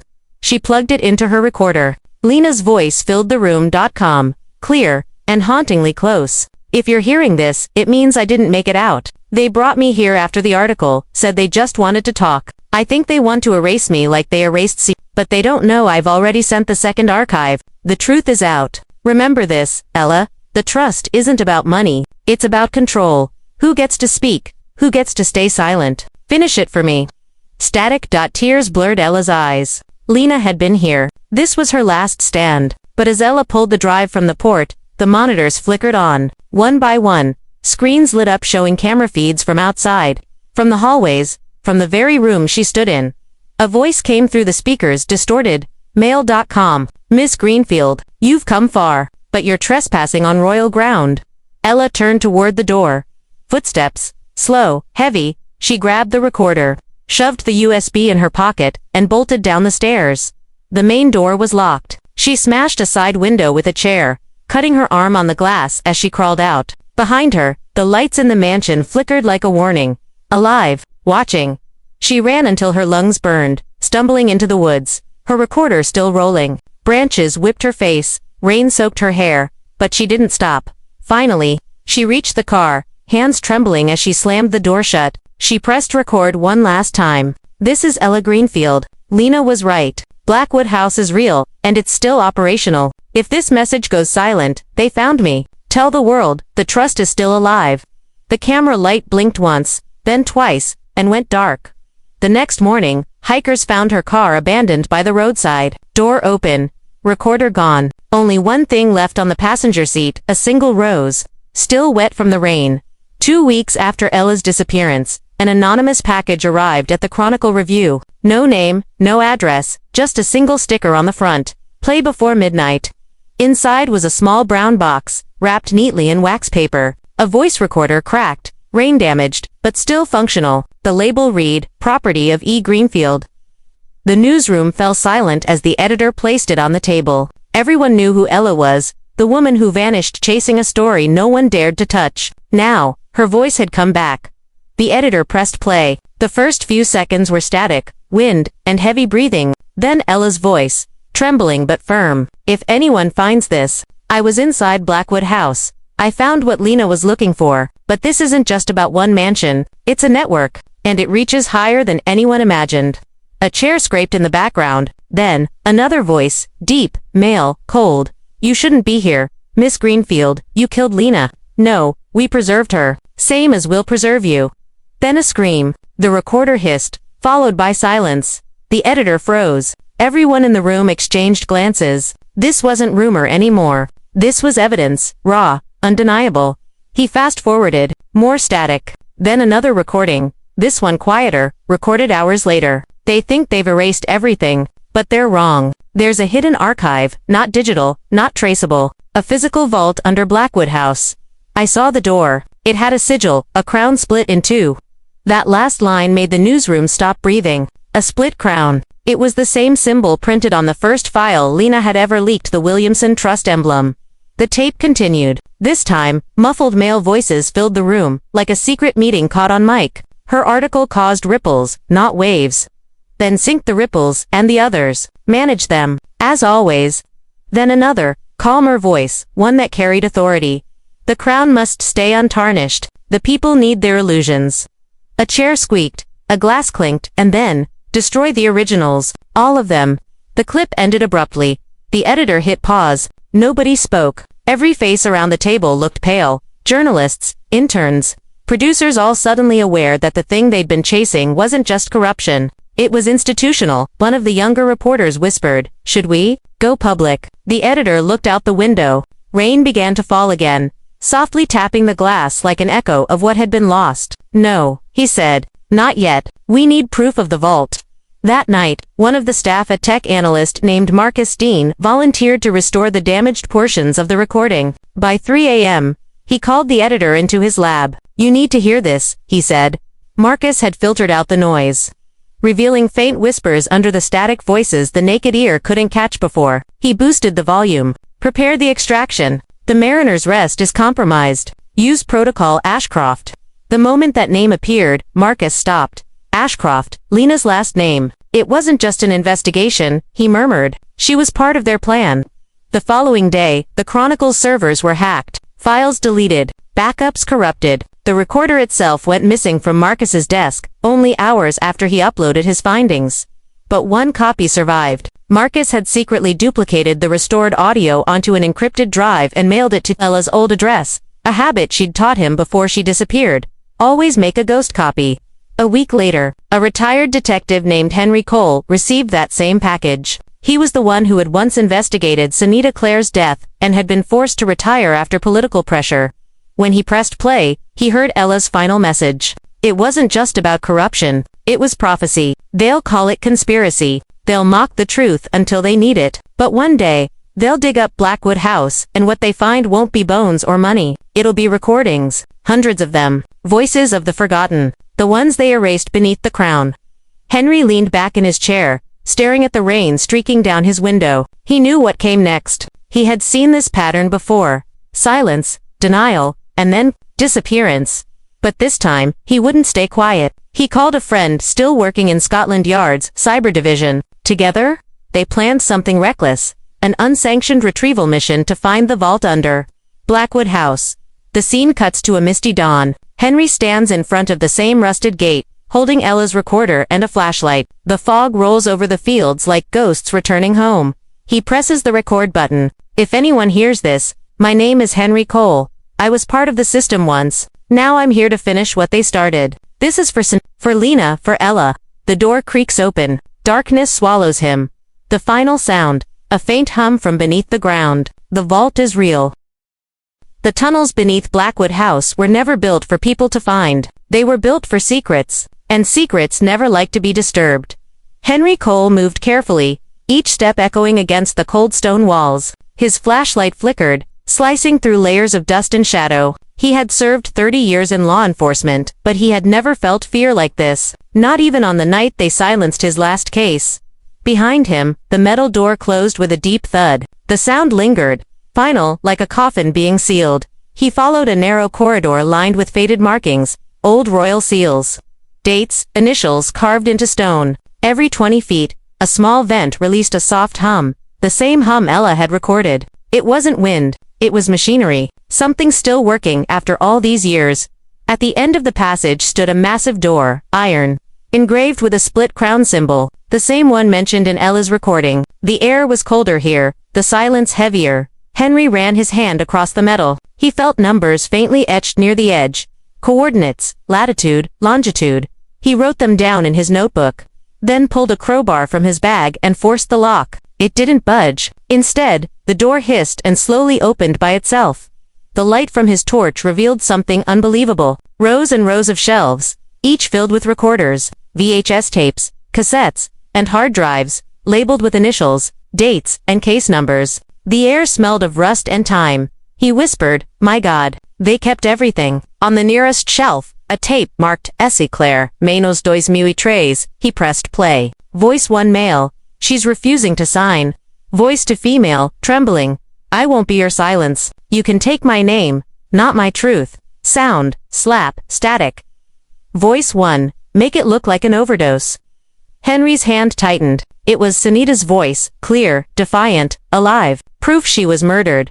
He moved to the next rack. K. Williamson, 2011. Another tape. Voice. She knows about the fund transfers. Keep her on the payroll until the trial ends. Another voice. And after. Reply. After, she's irrelevant. Karen Williamson, the actress who fell from grace, had been silenced, not shamed. Then another. L. Ashcroft minus 2025. He hesitated, heart pounding. Lena's voice. You don't have to do this. Unknown male. You already did. By looking. Sound, static. Footsteps. Lena, if truth dies here, I won't. The recording cut off. Henry shut his eyes. He had all three. Sonita, Karen, Lena. 3 women erased beneath the same name. The Williamson Trust. He turned toward the far end of the vault. A large digital terminal flickered, still powered. On screen. Archive access authorized users only. He connected a small drive, the same ghost copy Marcus had mailed to Ella's address. Lines of code filled the screen, followed by a prompt. Enter key. He typed one word. As the vault came alive, screens lit up around him, displaying hundreds of faces, victims, whistleblowers, journalists, even officials who had disappeared. Names long forgotten. But here, they were eternal. Then, in the corner of the screen, a folder appeared, live feed. Henry clicked it. A camera view. Blackwood House, upstairs, the library, and there standing in the doorway, Lena Ashcroft, alive. He blinked unbelieving. She looked thinner, older, but alive, staring directly into the camera as if she knew he was watching. Then she spoke, her voice trembling but steady. "Henry, if you're hearing this, it means I found you first. The vault was never meant to be destroyed. It's a mirror. It records what power hides. But the question is, are you ready to show the world?" The feed cut to black. Henry stumbled back. She was alive. All this time alive. Hidden, maybe even working from inside the system. But how? Why? He pocketed the tapes, shut down the terminal, and turned toward the exit. Then he noticed something. Every camera on the walls had turned, all pointing directly at him. A red light blinked above the exit door. A voice echoed through the speakers, calm, aristocratic, terrifyingly polite. "Detective Cole, your curiosity is admirable, but curiosity, like truth, has its limits."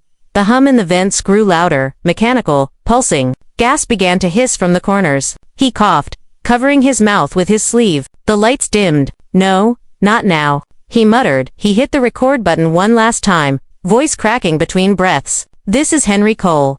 The vault is real. They're here. If I don't make it out, send the tapes to the people. Don't let the crown silence them again." The recording ended mid-sentence.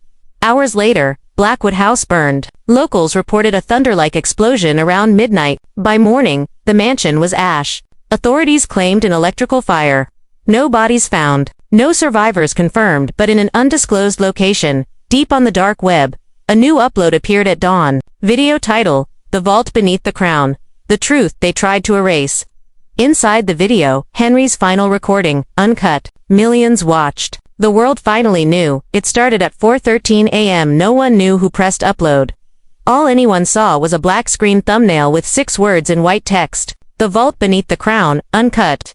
Within minutes, the video began spreading like fire. Reddit threads exploded. Encrypted forums lit up. By sunrise, millions of people across Britain were watching the same footage. Henry Cole's final recording. The first scene was quiet. The sound of Henry's shoes on stone. His voice, low and tired. "This is Henry Cole. If you're hearing this, truth is still alive." Then the camera panned to the shelves of tapes, each with a name. When viewers saw the labels, S.E., Clare, K, Williamson, L.E., Ashcroft, the comment sections erupted. So they were murdered. This can't be real footage. Who is the trust? The truth was too clear to deny. The voices on the tapes weren't actors. They were confessions recorded inside government walls. Hidden for decades. By 8 a.m., major news networks tried to take the video down, but for every removal, 10 new uploads appeared. Mirror sites, blockchain backups, screen recordings. The truth had escaped. And once it escaped, it could never be caged again. Talk shows canceled their guests to cover the story. Protesters gathered outside Buckingham Gate with signs reading "We deserve to know." Old photos of Sonita Clare and Karen Williamson filled social media. People who had once mocked the Crown conspiracy were now asking for investigations. In a small apartment in Birmingham, Lena Ashcroft watched the video in silence. She was alive, and for the first time in years, free of fear. Her eyes filled with tears as Henry's voice played. "Don't let the Crown silence them again," she whispered, "greater than I won't." She opened her laptop and began typing a statement to the world. It started with a single line. "They thought they buried truth. They forgot truth has roots." Within hours, her post reached 500,000 shares. Journalists, artists, and students from different countries joined under a single hashtag, #Beneath the Crown. It became more than a story. It became a movement. Street murals appeared overnight. Sonita's face in blue paint, a cracked crown above her head. Musicians sampled Henry's final words into songs. Documentary creators began piecing together the public no longer waited for permission to know. They started digging for themselves. Inside Parliament, the reaction was chaos. Officials argued whether to deny or confess. But denial was pointless. The evidence was everywhere. One minister tried to claim the footage was deepfake minutes later. Cyberforensics proved it authentic, across the Atlantic. American news anchors called it Britain's Watergate with royal shadows. The Crown's public relations team released a short statement. "The palace is deeply disturbed by recent fabrications. An investigation is underway." But the tone felt hollow. The people had already decided who to believe. Meanwhile, in a tiny basement studio, Marcus Dean, the tech analyst who had saved Ella's recordings, sat in front of a computer. He had a folder open labeled Echo Protocol. Inside were copies of every file Henry found, digitally secured, distributed to servers worldwide. He pressed a button marked, Release All. Around the world, new files appeared in real-time: audio, photos, letters. Every voice the crown had buried now spoke again. This is what freedom sounds like, Marcus said quietly. In London, thousands marched down the mall with candles. Some held photos of the victims. Others carried placards that read, Truth needs no permission. Elderly men wept. Young students sang old protest songs. It wasn't anger anymore, it was awakening, and in that crowd, one woman walked alone, who'd pulled low. Lena Ashcroft, no longer hiding, just watching as the world finally did what she, Ella, and Henry had died trying to make happen. By nightfall, the government announced a royal commission of inquiry. For the first time in British history, official documents related to the Williamson Trust were to be unsealed, but Lena knew it wouldn't be that simple. She whispered to herself, greater than they don't reveal truth, they manage it. Still, it was a start, and sometimes a crack in the wall is enough for light to get in. The final scene returns to the internet. A new YouTube channel appears, anonymous, faceless, its banner black with white text, Crimes Beneath the Crown. The first video title, Nothing Stays Buried Forever. A voice says, calm and steady, we are the echoes of the erased. We don't belong to the palace or the press. We belong to truth. Then the screen fades to black. The truth had escaped, but power never forgets. 3 days after the vault beneath the crown went viral, Britain didn't feel like Britain anymore. Screens showed protests. Newspapers carried headlines about royal scandals and secret deaths. But behind the noise, a quiet operation had already begun. It started with silence. First, the websites hosting the footage began disappearing. Domains vanished overnight. Search results redirected to a whore 404. Online discussions were shadow banned within minutes. Marcus Dean noticed it first. He logged into his servers and found one chilling message on every dashboard. Content removed. Violation of National Stability Act. 2025. He whispered to himself. National Stability Act. There's no such law. Moments later, his laptop camera light blinked on, by itself. He slammed it shut. They were already watching. In Parliament, a special session convened behind closed doors. No cameras, no transcripts, just 12 people sitting around a table shaped like a crown. At its head, a woman in gray, face calm, eyes cold. This is no longer about public relations, she said. It's containment. An aide asked, and the woman, Lena Ashcroft, the leader's lips curved slightly. She's no longer our problem. She's their symbol. Symbols are easier to destroy than people. The crackdown began quietly. Banks froze accounts of known whistleblowers. Independent journalists received letters marked State Review. One by one, their online platforms went dark. And then came the arrests. Charges of cyber defamation, national sabotage, and threatening public harmony. Words crafted to sound polite, but designed to break dissent. On the surface, Britain looked calm again, but underneath, tension pulsed like a heartbeat waiting to explode. Lena Ashcroft was hiding in a safe house on the outskirts of Leeds. The small flat smelled of damp wood and old books. Her phone buzzed constantly with encrypted messages, warnings, rumors, fragments of news. Every hour, another friend went missing. She looked at her reflection in the cracked mirror. The face staring back was thinner, older, but harder. They think fear can silence truth, she whispered. They've forgotten who taught the world to listen. She opened her laptop, typed a single sentence, and hit send. If they erase us online, we'll write on walls. By morning, graffiti had appeared in 5 cities, each one with the same message, written in gold spray paint, truth never kneels. The movement evolved. When the internet became a trap, people went analog. Handwritten letters replaced tweets. Flash drives were passed like secret relics in cafes. Pirate radio stations began broadcasting Henry Cole's voice every night at midnight. If you're hearing this, his voice said, truth is still breathing. The government responded with Project Dominion, a campaign to reclaim narrative control. Paid experts flooded talk shows, calling the recordings foreign propaganda. Fake documentaries appeared on streaming sites, twisting Sonita and Karen's stories into lies. But something unexpected happened. The harder they pushed denial, the more people began to believe the original story. Because truth, once seen, cannot be unseen. In the middle of all this, Marcus went underground. He reconnected with former Chronicle employees who had escaped raids. Together, they built something new, a decentralized data chain called the EchoNet. It couldn't be shut down or traced. Every user became a mirror. Every mirror carried the truth. And at its digital heart, a video message Lena had recorded before going silent. This isn't just about a crown. It's about every system that thinks it owns your silence. Power hides in history, but history belongs to the living. The message spread faster than any official announcement. Within a week, EchoNet reached over 20 countries. Whistleblowers from France, Canada, and India began sharing their own evidence, hidden archives, erased files, sealed reports. The world was waking up. In response, the UK government declared a temporary communications blackout. All independent media were suspended for national security. Helicopters hovered over London. The internet slowed to a crawl. And for 72 hours, the country went eerily quiet. But silence only made the whispers louder. People gathered in streets with candles, chanting softly, "You can't black out truth."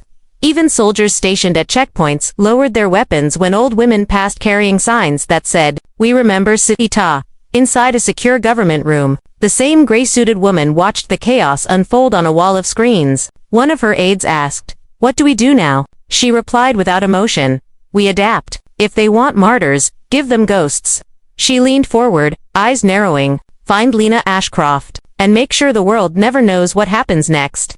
The final scene returns to the streets. A soft rain falls. A man on a motorbike delivers a sealed envelope to an abandoned building. Inside, a letter addressed simply to the heirs of the crownless. The camera zooms in on the signature.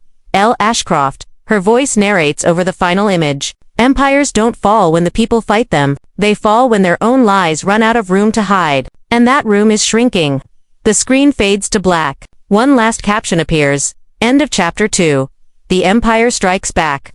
When truth goes underground, lies learn to fly. And by the start of autumn, Britain's war for information had gone dark. They called it the Shadow War. No soldiers, no battlefields, just data traded, hacked, and erased in silence. The Crown's officials called it digital containment. But on the streets, people had another name for it, the war without guns. Lena Ashcroft had vanished again, not captured, not confirmed dead, just gone. But whispers said she was still sending encrypted broadcasts from the northern coast, under the codename Crownless One. Every few nights, a distorted voice would interrupt government frequencies for 60 seconds. It always began the same way. "This is not rebellion. This is memory." And then a new piece of truth. Unreleased footage, old court transcripts, names of people who had ordered silences, framed disappearances, and rewritten investigations. Every drop of information spread like wildfire, and for every truth she released, the Empire answered twice as hard.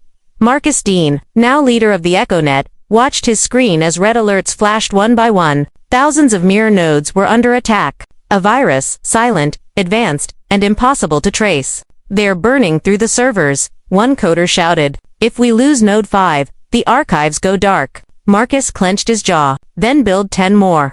They worked all night, rerouting, encrypting, patching through old satellite lines. Each click felt like a heartbeat in a collapsing world. By dawn, half the network was gone, but the other half was alive. That was enough. Meanwhile, the government began its own secret operation, Project Veil. It wasn't about destroying truth anymore. It was about replacing it.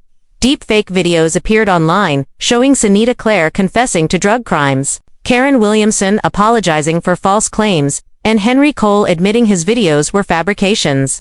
The footage looked real, the voices perfect. Even experts struggled to tell what was fake. One anchor asked live on air, "If the truth can be faked, how do we know what's real anymore?" That was the point. Confusion is the new control. Across Europe, small blackouts hit news networks known for supporting the hashtag Beneath the Crown movement. One journalist in Madrid disappeared mid-live stream. Another, in France, posted a cryptic message, "They found me," before his account went offline forever. The shadow war wasn't contained to Britain anymore. It was global, and in the middle of that chaos, a single message leaked from a private Telegram channel used by EchoNet. "Lena's alive. She's heading for the archives under Dover." Marcus stared at the message. He knew what that meant. The Royal Intelligence Archives built inside the White Cliffs decades ago, sealed after a fire in 1998. If Lena was going there, she wasn't running. She was going for the core. He packed a single hard drive and a burner phone. "If she's going to end it," he said quietly, "I'm going with her." That night, fog rolled thick over Dover. Marcus parked his car near an abandoned lighthouse. Following coordinates Lena had once sent in a coded note, He walked half a mile until the ground turned rocky, his flashlight catching the glint of steel in the cliff face. A hatch. Rusted, locked, old. He pried it open and stepped inside. The air smelled of salt and history. Dust coated the stairs like snow. And down below the faint hum of generators. He followed the sound until he saw her, Lena, standing in front of a massive terminal glowing in blue light. Her hair shorter, her face thinner, but her eyes still sharp. "You made it," she said. "Barely," Marcus replied. "You shouldn't have come.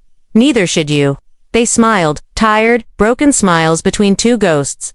Lena inserted a small card into the terminal. "This is the original Crown Protocol," she said. "Every secret from the last 100 years. Every lie the monarchy buried. Every file they erased." Marcus's eyes widened. "You can't just release that. I have to, before they rewrite everything." She paused, fingers trembling over the keyboard. "But once I press this, there's no going back. They'll shut down the grid, maybe even the country." "Then let them," Marcus whispered. "They can't bury everyone." She looked at him for a long moment, then pressed enter. Across the country. Lights flickered, phones went dead, television screens turned black, replaced by a single crown symbol, split down the middle. Then, one by one, documents began appearing across every connected device. Royal Intelligence Archives. Access granted. Tens of... It began at 6 a.m. on a gray London morning. The city that once woke to royal parades and sirens of ceremony now stirred to something different. Silence, no news broadcasts, no palace announcements, no familiar voice of authority, just the hollow sound of rain against the iron gates of Buckingham. By sunrise, every television and phone displayed the same message: connection to crown servers lost. For the first time in 300 years, Britain's monarchy had gone completely dark. Inside government offices, panic was quiet but visible. Officials whispered across hallways, clutching shredded documents. Phones rang without answers. The Prime Minister, pale and sleepless, sat in a bunker 2 floors underground. "What do we tell the public?" an aide asked. "Nothing," the minister said. "Not until we know who's still listening."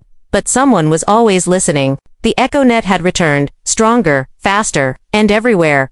At 9:12 a.m., millions of screens blinked awake. A black background, white letters, message from the crownless one. People froze in offices, cafes, train stations, even the soldiers at the gates turned to watch. Then Lena Ashcroft appeared. Her face was tired but calm, her voice steady. "This message is for everyone who was told to forget. The truth is no longer hidden. The monarchy's silence is not peace, it's fear. They built this empire on secrecy. Now secrecy has crumbled." Behind her, the faint hum of sea waves could be heard, maybe from the coast of Dover, maybe somewhere beyond. "We don't need crowns to define us anymore," she continued. "We need courage, the kind that listens, questions, and refuses to kneel." Then the screen went black. Underneath, one final sentence appeared. "History has been returned to its people." The reaction was instant. Crowds filled London streets. Tens of thousands gathered outside the palace. No violence, no chaos. Just an eerie, unified silence, as if an entire nation was mourning something it had just discovered never truly existed. Old portraits of kings and queens were taken down from public buildings. Museums sealed their royal wings for review. Some soldiers laid their weapons at the gates, whispering, "For truth, not throne." And yet, within that silence, something strange grew relief. In a small cottage in Manchester, an old man who once worked as a palace gardener watched the news and wept quietly. "She did it," he said. "The girl from the Chronicle. She really did it." In Glasgow, schoolchildren were shown the leaked archives during history class. Their teacher said softly, "You are the first generation to know the truth as it was, not as it was told." In Nairobi, Toronto, and New Delhi, former colonies once ruled beneath that same crown. Church bells rang, not in anger, but in recognition that the empire's shadow had finally lifted.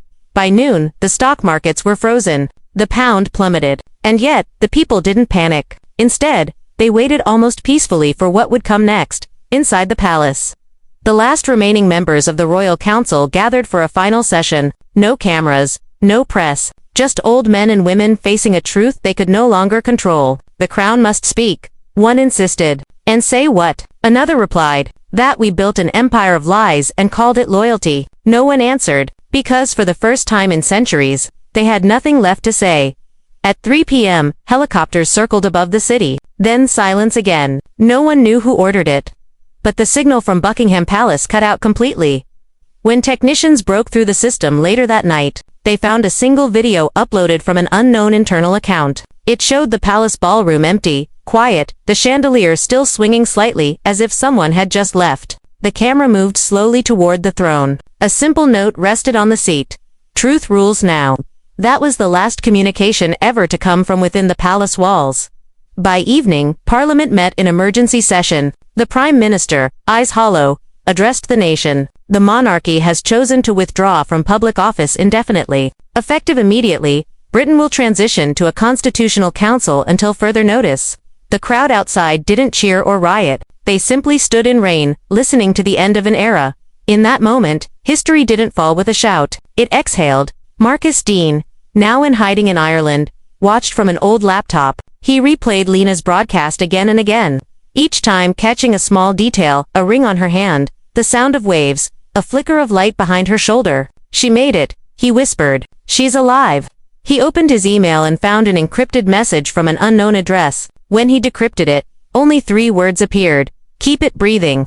He smiled faintly, because he understood, the movement wasn't over. It had just evolved. Weeks later, the EchoNet transformed into something bigger, not a rebellion, but a library, a digital museum of every hidden truth, accessible to all, protected by thousands of anonymous curators. At the top of the website, one quote glowed in gold: "Empire's end. But the truth, once spoken, becomes a crown no one can steal." L. Ashcroft across the world. Documentaries began to appear. The Crown Files, Voices Beneath London, The Women Who Broke the Silence. For the first time, the victims' names were not whispered, they were honored. Every October 19th. The day the Crown's servers went dark became known as Truth Day. Candles lit across cities. People stood in silence for 1 minute, remembering those erased by power, and among those candles, somewhere in the crowd, someone always wore a small silver locket, the same one Lena once carried. That night, a voice echoed on pirate radio, soft, distant, familiar. If you're hearing this, truth survived. The crown didn't fall because we fought it. It fell because it forgot why it existed. Power isn't a throne. It's a mirror, and sooner or later, everyone must face their reflection. Then static. And silence. The kind of silence that meant peace, not fear. History doesn't end when an empire falls. It simply changes who holds the pen. 3 months had passed since the crown went silent. The flags were taken down. The palaces were sealed. And for the first time in living memory, Britain had no king, no queen, only questions. But freedom, as it turned out, was louder than anyone expected. In the beginning, the silence felt holy. People spoke softly on trains. News anchors whispered instead of shouting. The chaos of the old order was replaced by calm, or something that looked like it. They called it the Great Pause. A new council of citizens was formed to rebuild what the monarchy had left behind. No more royal decrees. No more oaths of allegiance. Just representatives of the people. At least, that's how it began. The council's first decision was to create the Order of Restoration, a legal framework designed, they said, to protect truth from distortion. But soon, those same laws started deciding which truths were allowed to exist. They banned all unverified archives, then unconfirmed historical claims. Then, quietly, any material from the original EchoNet that questioned the new system. Marcus Dean watched it happen from his apartment in Dublin, staring at his flickering screen. A single update from the council's new network appeared. Unauthorized historical sources are now classified as destabilizing content. He whispered to himself, "It's starting again." By spring, the once powerful EchoNet had fractured. Half of its members went silent, fearing arrest under the new Public Stability Act. The same kind of law that had once belonged to the crown, only rewritten by new hands. Journalists who once celebrated the fall of monarchy were now being summoned for truth verification hearings. It sounded fair, but the questions were always the same. Where did you get this information? Who gave it to you? Do you still believe everything should be free to share? And slowly, people began to censor themselves, not because they were told to, but because they remembered what happened to those who didn't. Lena Ashcroft had vanished completely. No new messages. No trace. Just the old recordings that resurfaced now and then, her voice fading like an echo in a long hallway. But rumors spread. Some said she was living on a small island off the Scottish coast. Others claimed she was dead. One story even said she had been absorbed by the new government. her ideas rewritten into their system of control. Nobody knew which version was true. Maybe that was the point. One afternoon, Marcus received a small envelope in his mailbox. No stamp, no address, just his name, written in neat cursive. Inside, a single note: truth was never meant to be worshipped, only remembered. He stared at it for a long time. The handwriting looked real. The words felt final. Meanwhile, the world outside was changing fast. Without royal wealth to fund it, the economy had fractured. Private corporations stepped in to support reconstruction. They bought the old palaces, turned them into data centers, museums, and private vaults. The public was told these places preserved history. In reality, they filtered it. For every true document uploaded, 3 false ones appeared, slightly altered, slightly cleaner, slightly safer. A perfect history, polished and profitable.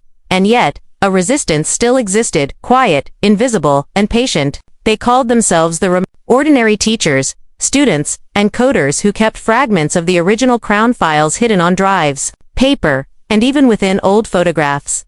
Every year on Truth Day, they would leave coded messages in city walls, invisible ink under streetlights. Sentences like, "Truth is not a system. Freedom forgets if you stop whispering. Even silence has witnesses." The council dismissed them as ghost activists, but they never stopped. In a secret archive beneath an old library in Bristol, Marcus met with 3 young students who had traced his old work. They showed him a handheld drive, smaller than a matchbox, loaded with thousands of files from Lena's original leaks. They had restored them using fragments from EchoNet backups. One of the students said, "We're building something new, not EchoNet 2.0. We call it the living record. It updates itself. It learns from memory, not control." Marcus looked at them, their nervous eyes, their trembling hands, and for the first time in months, he smiled. "Then you're doing what she wanted." Outside, the streets were lined with posters showing the new government seal, a crown, cracked in 2, reshaped into a rising sun. The words beneath it read, "Order through transparency." But people had learned to read between lines now. They saw the crown, and they remembered what came before. By evening, across thousands of homes, pirated broadcasts began again. A familiar voice returned, broken, older, but unmistakable. "Lena Ashcroft. You thought silence was peace," she said, "but peace without memory is just another war in disguise."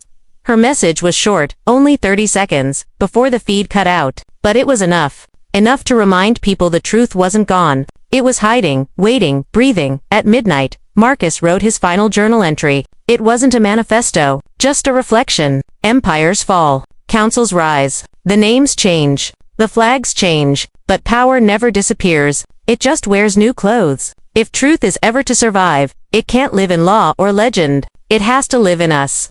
He closed his notebook and burned it, not to destroy it, but to release it. The ashes rose, caught by the wind, scattering across the dark city skyline. And somewhere, above the hum of digital noise, a voice whispered like a ghost on the network, "Truth breathes again." There are moments in history when truth doesn't roar, it whispers. And those whispers, if you listen closely, are how revolutions begin again. 1 year had passed since the fall of the crown. The world had changed, at least on paper. The monarchy was gone, the council ruled quietly, and people had learned to live in a kind of uneasy peace, free, but not fearless. Then, one morning, a new sound broke the silence. At exactly 6:13 a.m., every public screen in Britain flickered to life. No government seal, no announcement, just a simple message written in white letters over black. The crownless have returned. For 12 minutes, the entire country froze. Schools stopped. Traffic stalled. Even the Prime Minister paused his speech mid-sentence. Then, the voice came. It wasn't distorted this time. It wasn't hidden. It was clear, familiar, and calm. You can erase a name, but not an idea. You can silence a voice, but not its echo. The crownless were never gone. We were waiting for you to listen again. It was Lena Ashcroft. Across the world, millions watched as her message continued, not angry, not rebellious, but almost like a lesson. We fought for truth, and we won. But we forgot that truth without purpose turns to noise. This is not a new war. It's a chance to rebuild without lies, without idols, without crowns. Behind her, the screen showed a quiet classroom. Books lined the walls, maps, timelines, handwritten notes. She was no longer hiding in tunnels or data archives. She was standing in a school, Somewhere in northern Scotland, far from cities and cameras, Lena had created something new, a place she called the House of Memory. It wasn't a government, or a cult, or a rebellion. It was a school, a quiet refuge where children and adults came to learn history as it really happened. No textbooks rewritten by politicians. No censored archives. Just raw, verified memory. People traveled from all over, teachers, coders, even former soldiers, to listen, learn, and rebuild. Lena never lectured. She asked questions. Why do we need power? What do we fear losing? If truth cost you everything, would you still want it? Her lessons spread online under the name The Crownless Code. They became daily rituals in classrooms and community halls across the world. Simple teachings built from her journey, truth, memory, and dignity.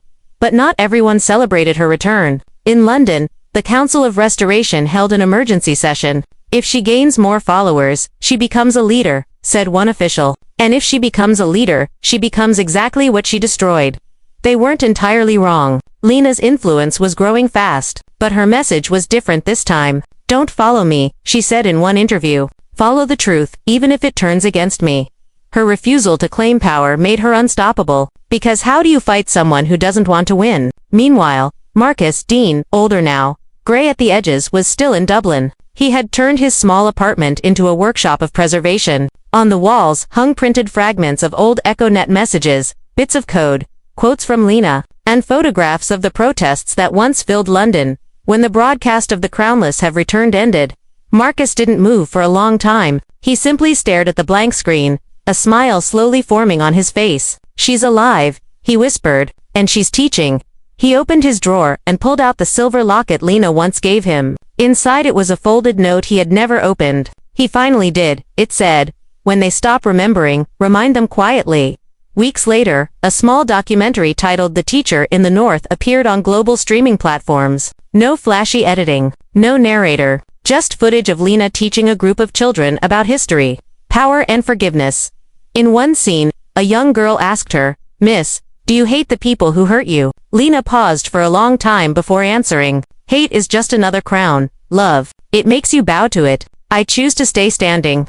The clip went viral overnight. Within days, the phrase "stay standing" became the most searched quote online. Murals appeared on walls across London, Belfast, and even Madrid, paintings of ordinary people standing tall under storm clouds. No crowns, no titles. The world was remembering again. Months passed, and the new council found itself cornered. Their speeches no longer worked. Their policies drew laughter. And every time they tried to silence Lena's broadcasts, hundreds of mirror uploads appeared instantly. It was a digital uprising, not of hackers, but of teachers and citizens armed with nothing but truth. The House of Memory became the new symbol of leadership, not through fear, but through transparency. Even former council members began defecting quietly, sending Lena internal files and confessions. She never exposed them. She just archived everything, quietly labeling it evidence of change. By the second anniversary of the monarchy's fall, something extraordinary happened. For the first time, there was no protest, no riot, no silence. Instead, people gathered in open-air classrooms around the world, reading, debating, forgiving. The world didn't feel perfect, but it finally felt awake. Night. Lena wrote a final message on the House of Memory website. The crown fell because it forgot what it meant to serve. If we forget again, we will build another throne. Stay standing. Stay curious. Stay kind. She didn't sign it this time, because she didn't need to. The world already knew her name and what it stood for. At midnight, as wind swept across the northern cliffs, the lights inside the House of Memory went out one by one, not in defeat but in rest. And for the first time since her exile, Lena slept peacefully. The world she had once feared had finally learned to dream without crowns. When one empire falls, the sound doesn't stop at its borders. It travels through airwaves, through memory, through people. And that's exactly what happened after Lena Ashcroft's final message. Stay standing, stay kind. It was meant for her students, but it reached the world. In the small streets of Mumbai, a teenage boy named Arav was fixing old radios with his father. The radio suddenly crackled. A woman's voice spoke softly in English, but carried through static. The crown fell because truth learned to whisper. The boy froze. He had never heard of Lena Ashcroft, but something in her tone, calm, fearless, kind, made him turn up the volume. That same night, Arov opened an online group and titled it the Whisper Circle. Its members were only 7 people at first: friends, classmates, one old professor. Within a month, it had thousands, then millions. They didn't plan protests or post anger. They just shared stories, unfiltered, real, painful, healing, and soon, similar circles appeared in Cairo, Seoul, Nairobi, and Mexico City. The world had found its voice again, not in war, but in remembrance. In Lagos, a woman named Amara worked as a journalist for a government-owned newspaper. Her editor told her to rewrite an article about historical corruption, make it softer. She refused. That night, she was fired. The next morning, she uploaded her raw article online with the tag, #CROWNLESS truth. By noon, it had been viewed 20 million times. People across Africa began sharing hidden archives, old stories, censored interviews. It wasn't rebellion. It was record-keeping, the kind that no system could erase again. Meanwhile, in South America, an ex-soldier named Raphael started a community center called the Archive of Hands. He taught farmers how to store data on solar-powered drives, hiding truth not in servers, but in hands, each one carrying a fragment of the whole. He said, "If truth lives in everyone, no one can kill it." Within a year, the Archive of Hands spread to 14 countries. Every time one was destroyed, 2 more were rebuilt. In Tokyo, engineers coded something extraordinary. A program called ECHO, short for Evolving Collective History Online. It wasn't owned by any government or company. It was powered by millions of personal devices, running quietly in the background.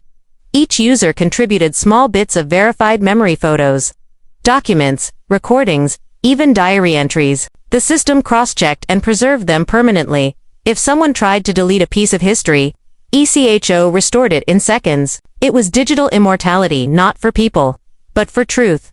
The Council of Restoration back in London watched this spread with rising fear. They called it the Global Disorder Movement. But the people called it the New Order of Memory. When asked about Lena Ashcroft, a council speaker said coldly, "She's a ghost of the past." But ghosts have a way of haunting the powerful. One quiet night in London, every billboard, tablet, and phone glowed with a soft golden light. No logos. No warnings. Just words written across the city skyline. Truth does not belong to nations. The council tried to shut it down, but the system rebooted itself every time. It wasn't hacking. It was ECHO. The world had outgrown control. In a rural school in Kenya, a teacher named Mama Zawadi read stories from the ECHO archives to her students. Tales of forgotten heroes, buried histories, erased cultures. When she finished, she looked at her class and said, "Now it's your turn. Write your own truth." Children began writing, drawing, recording. They didn't wait for permission. And in those small classrooms, the future began again, with pencils, not crowns.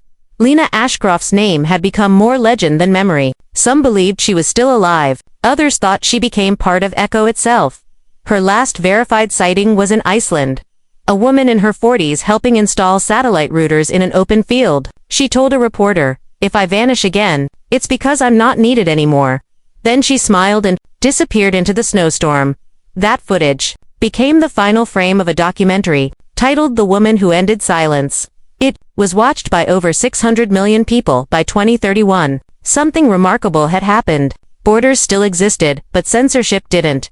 Governments tried to ban ECHO, but the people themselves were the servers. You couldn't delete what lived in everyone's heart. Even religions began quoting the crownless code. In churches, mosques, and temples, priests reminded worshippers, power without truth is just fear in disguise. The idea that began with one woman and one message had become humanity's quiet religion. Marcus Dean, now old and frail, watched this unfold from his window in Dublin. He could barely see the screen anymore, but he could hear the voices, children laughing, reporters reading, people debating freely. He whispered, "She did it. She didn't destroy the system. She taught it to evolve." Before his death, he left one final message for ECHO. "I was there when truth first learned to whisper. If you hear this, remember, history belongs to those who listen." His voice was preserved forever in the archives, filed under founding witness. 10 years later, every October 19th, the same golden light fills the world's skies. Not fireworks, not parades, just a soft glow projected from devices, buildings, and drones illuminating one sentence across continents. Truth doesn't need permission. People stop what they're doing, talking, laughing, working, and stand quietly for 1 minute. It's no longer called Truth Day, it's called Echo Hour. And somewhere, in a quiet corner of the earth, maybe in the north, maybe near the sea, a woman sits by a campfire. Her hair is streaked with gray now, her eyes calm and clear. She watches the glow in the sky and whispers, "You stayed standing." Then she smiles, closes her notebook, and fades into the night, not as a hero, not as a myth, but as the voice that taught the world to remember itself. 2 decades after the fall of the crown, a new generation was born. Children who never saw the old flags, never swore loyalty to kings, and never bowed to power they didn't believe in. They called themselves the children of Echo. To them, truth wasn't rebellion, it was culture, a way of breathing, a way of living. In every city, from London to Lagos, murals covered the walls. They weren't political slogans or portraits of rulers, they were faces of ordinary people, farmers, writers, teachers, refugees, mothers. Each painting carried a code, a tiny digital tag that linked to that person's story on Echo. The global archive of truth. Anyone could scan it. Anyone could learn. No lies. No filters. One tag might reveal the diary of a single mother who once hid political refugees. Another, the confession of a soldier who refused to fire on civilians. It was humanity's museum, spread across the world's streets. The children of Echo grew up without national anthems. Instead, they sang the Hymn of Memory, a soft, haunting melody first written by Lena Ashcroft's students at the House of Memory. Its lyrics were simple. We are not born to rule, or to kneel. We are born to remember, and to heal. Every school taught it. Every generation added a new verse. It was the one song that belonged to everyone, and no one. At the center of this new world stood Echo University. A vast open institution built where Buckingham Palace once stood. Its gates were open all day, all night. There were no guards, no tuition fees, and no exams. Students didn't study to earn grades. They studied to understand. They learned philosophy beside coding, history beside empathy, art beside law. Every graduate carried not a degree, but a statement. I was a witness. Because in this world, education wasn't about titles, it was about truth.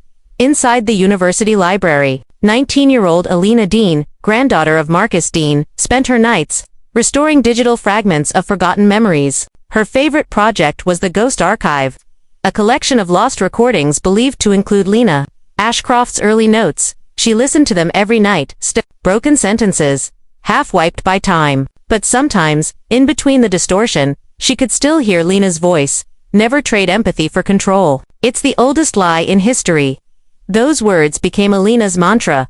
One day, while reviewing old data logs, Alina discovered something strange, a hidden message buried deep inside Echo's network core. It wasn't visible to ordinary users. It was old, older than most of the archive's foundation. It read, "If you're reading this, you are the continuation. Protect what remembers you." Alina froze. Was it really her? Was Lena still alive somewhere in the system? Watching? She didn't know. But the message reignited something powerful inside her, a quiet urgency, a sense that the story wasn't over yet. Meanwhile, across the Atlantic, a young boy in Brazil named Mateo had built his own version of ECHO, a local platform called Raise, meaning root. It connected poor neighborhoods and rural areas where internet access was weak. He trained elders to record oral histories in their dialects, stories that had never been written down. When asked why he was doing it, he said, "Because my grandmother's memory is a library and no one ever read it." His project spread through Latin America, preserving thousands of dying languages within months. People started calling him the archivist of the forgotten. In Japan, a filmmaker named Hannah used ECHO's footage to make documentaries about empathy, not wars, not politics, but moments where humans chose kindness over power. Her film The Second Crown told the story of people who refused to hurt others even when they could. When a reporter asked her what the title meant, Hannah replied, "The first crown was power, the second crown is conscience." Her words became a quote repeated across the globe. But peace, even built on truth, is never permanent. By the 25th year of the new order, cracks began to appear again, not of corruption, but of indifference. People started trusting the archive so blindly that they stopped questioning it. Some believed Echo itself was infallible. Whatever is on Echo must be true, they said. And once again, the same old danger returned. Worship. Alina noticed it first. She saw how discussions turned into doctrines, how debates became sermons, and how Echo, the world's greatest act of transparency, was becoming a silent god. She warned her mentors, "We built this to protect truth, not to turn it into another crown." But most didn't listen. They were too proud of what they had built, too sure it could never be corrupted. History, as always, was repeating itself. So Alina made a decision, a dangerous one. She created a new hidden subnetwork, one not linked to the main archive. Its name, Silent Witness. It had one purpose, to record what Echo might one day forget. No filters, no algorithms, only human testimony, handwritten, spoken, or drawn. Her motto was simple: if the system forgets, people will remember.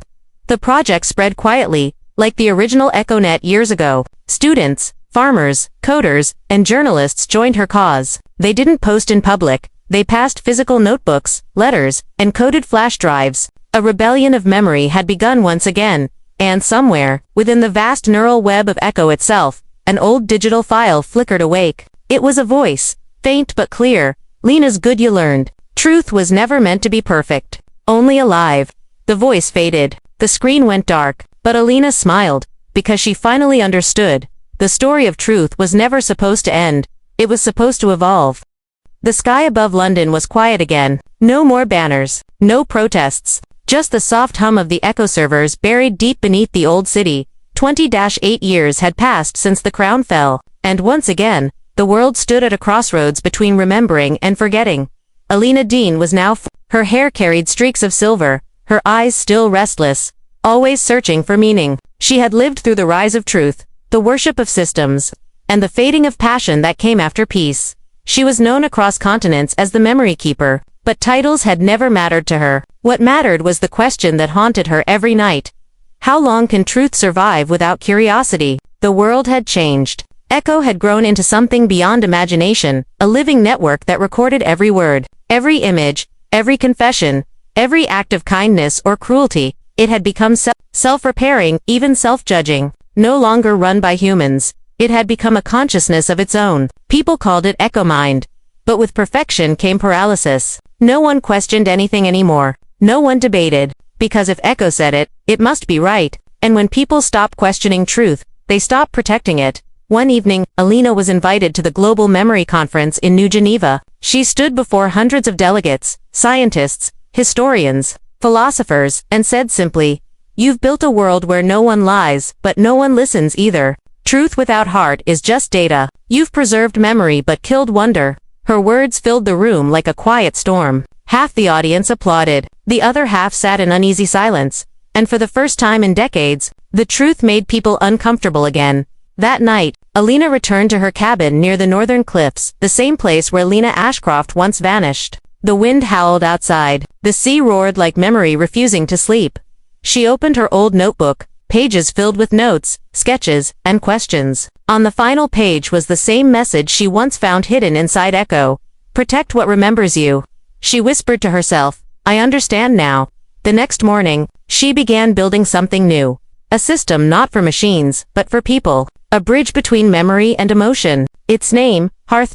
Unlike Echo, Hearth couldn't record everything. It only remembered what people chose to tell it. Stories spoken aloud, heart to heart. Each story would exist for one generation, then fade naturally, unless retold. It was designed to die like humans. Alina called it the Humane Archive. When a student asked her, "Why would you let stories disappear?" she smiled softly and said, "Because forgetting is what makes remembering sacred." News of Hearth spread quietly but quickly. People began sharing their stories, again, not typing, but speaking. Fathers told their sons about lost wars. Mothers whispered about sacrifices never written down. Children recorded the laughter of grandparents whose voices would soon fade. It was imperfect, emotional, alive. And for the first time in years, people cried when telling their truths. Echo may have held knowledge, but Hearth held humanity. Months later, Alina received a private alert from Echo itself. A message titled, "End Protocol Origin File 0001. Her hands trembled as she opened it.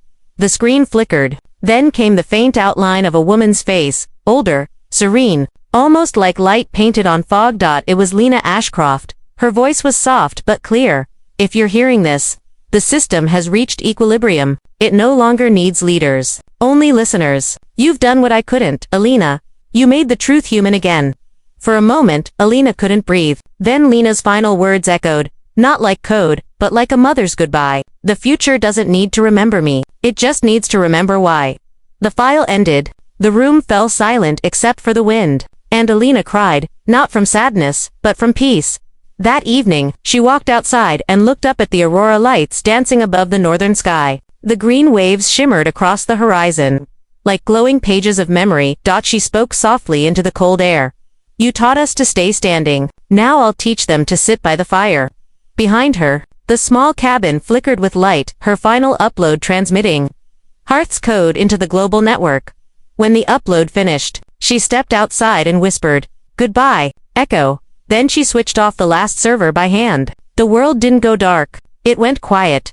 Days later, when volunteers from the university arrived, they found her cabin empty. On the table lay her notebook, open to the final line she ever wrote. Truth is not eternal, but love that protects truth that is. The rest of the page was blank. A year passed. Echo and Hearth began to merge naturally, digital memory and human storytelling blending into something new. People no longer worshipped truth. They lived it through empathy, through questions, through connection. The age of crowns was finally over. Every October, people still gather in the open fields to light fires. They call it Hearth Night. They don't chant slogans or play music. They just tell stories, real stories about love, courage, loss, and learning. And when the fire burns low, they whisper the words that began it all. Stay standing. Stay kind. The embers glow softly. Children fall asleep beside their parents. And somewhere in the night wind, a voice still drifts faint, but eternal. You remembered.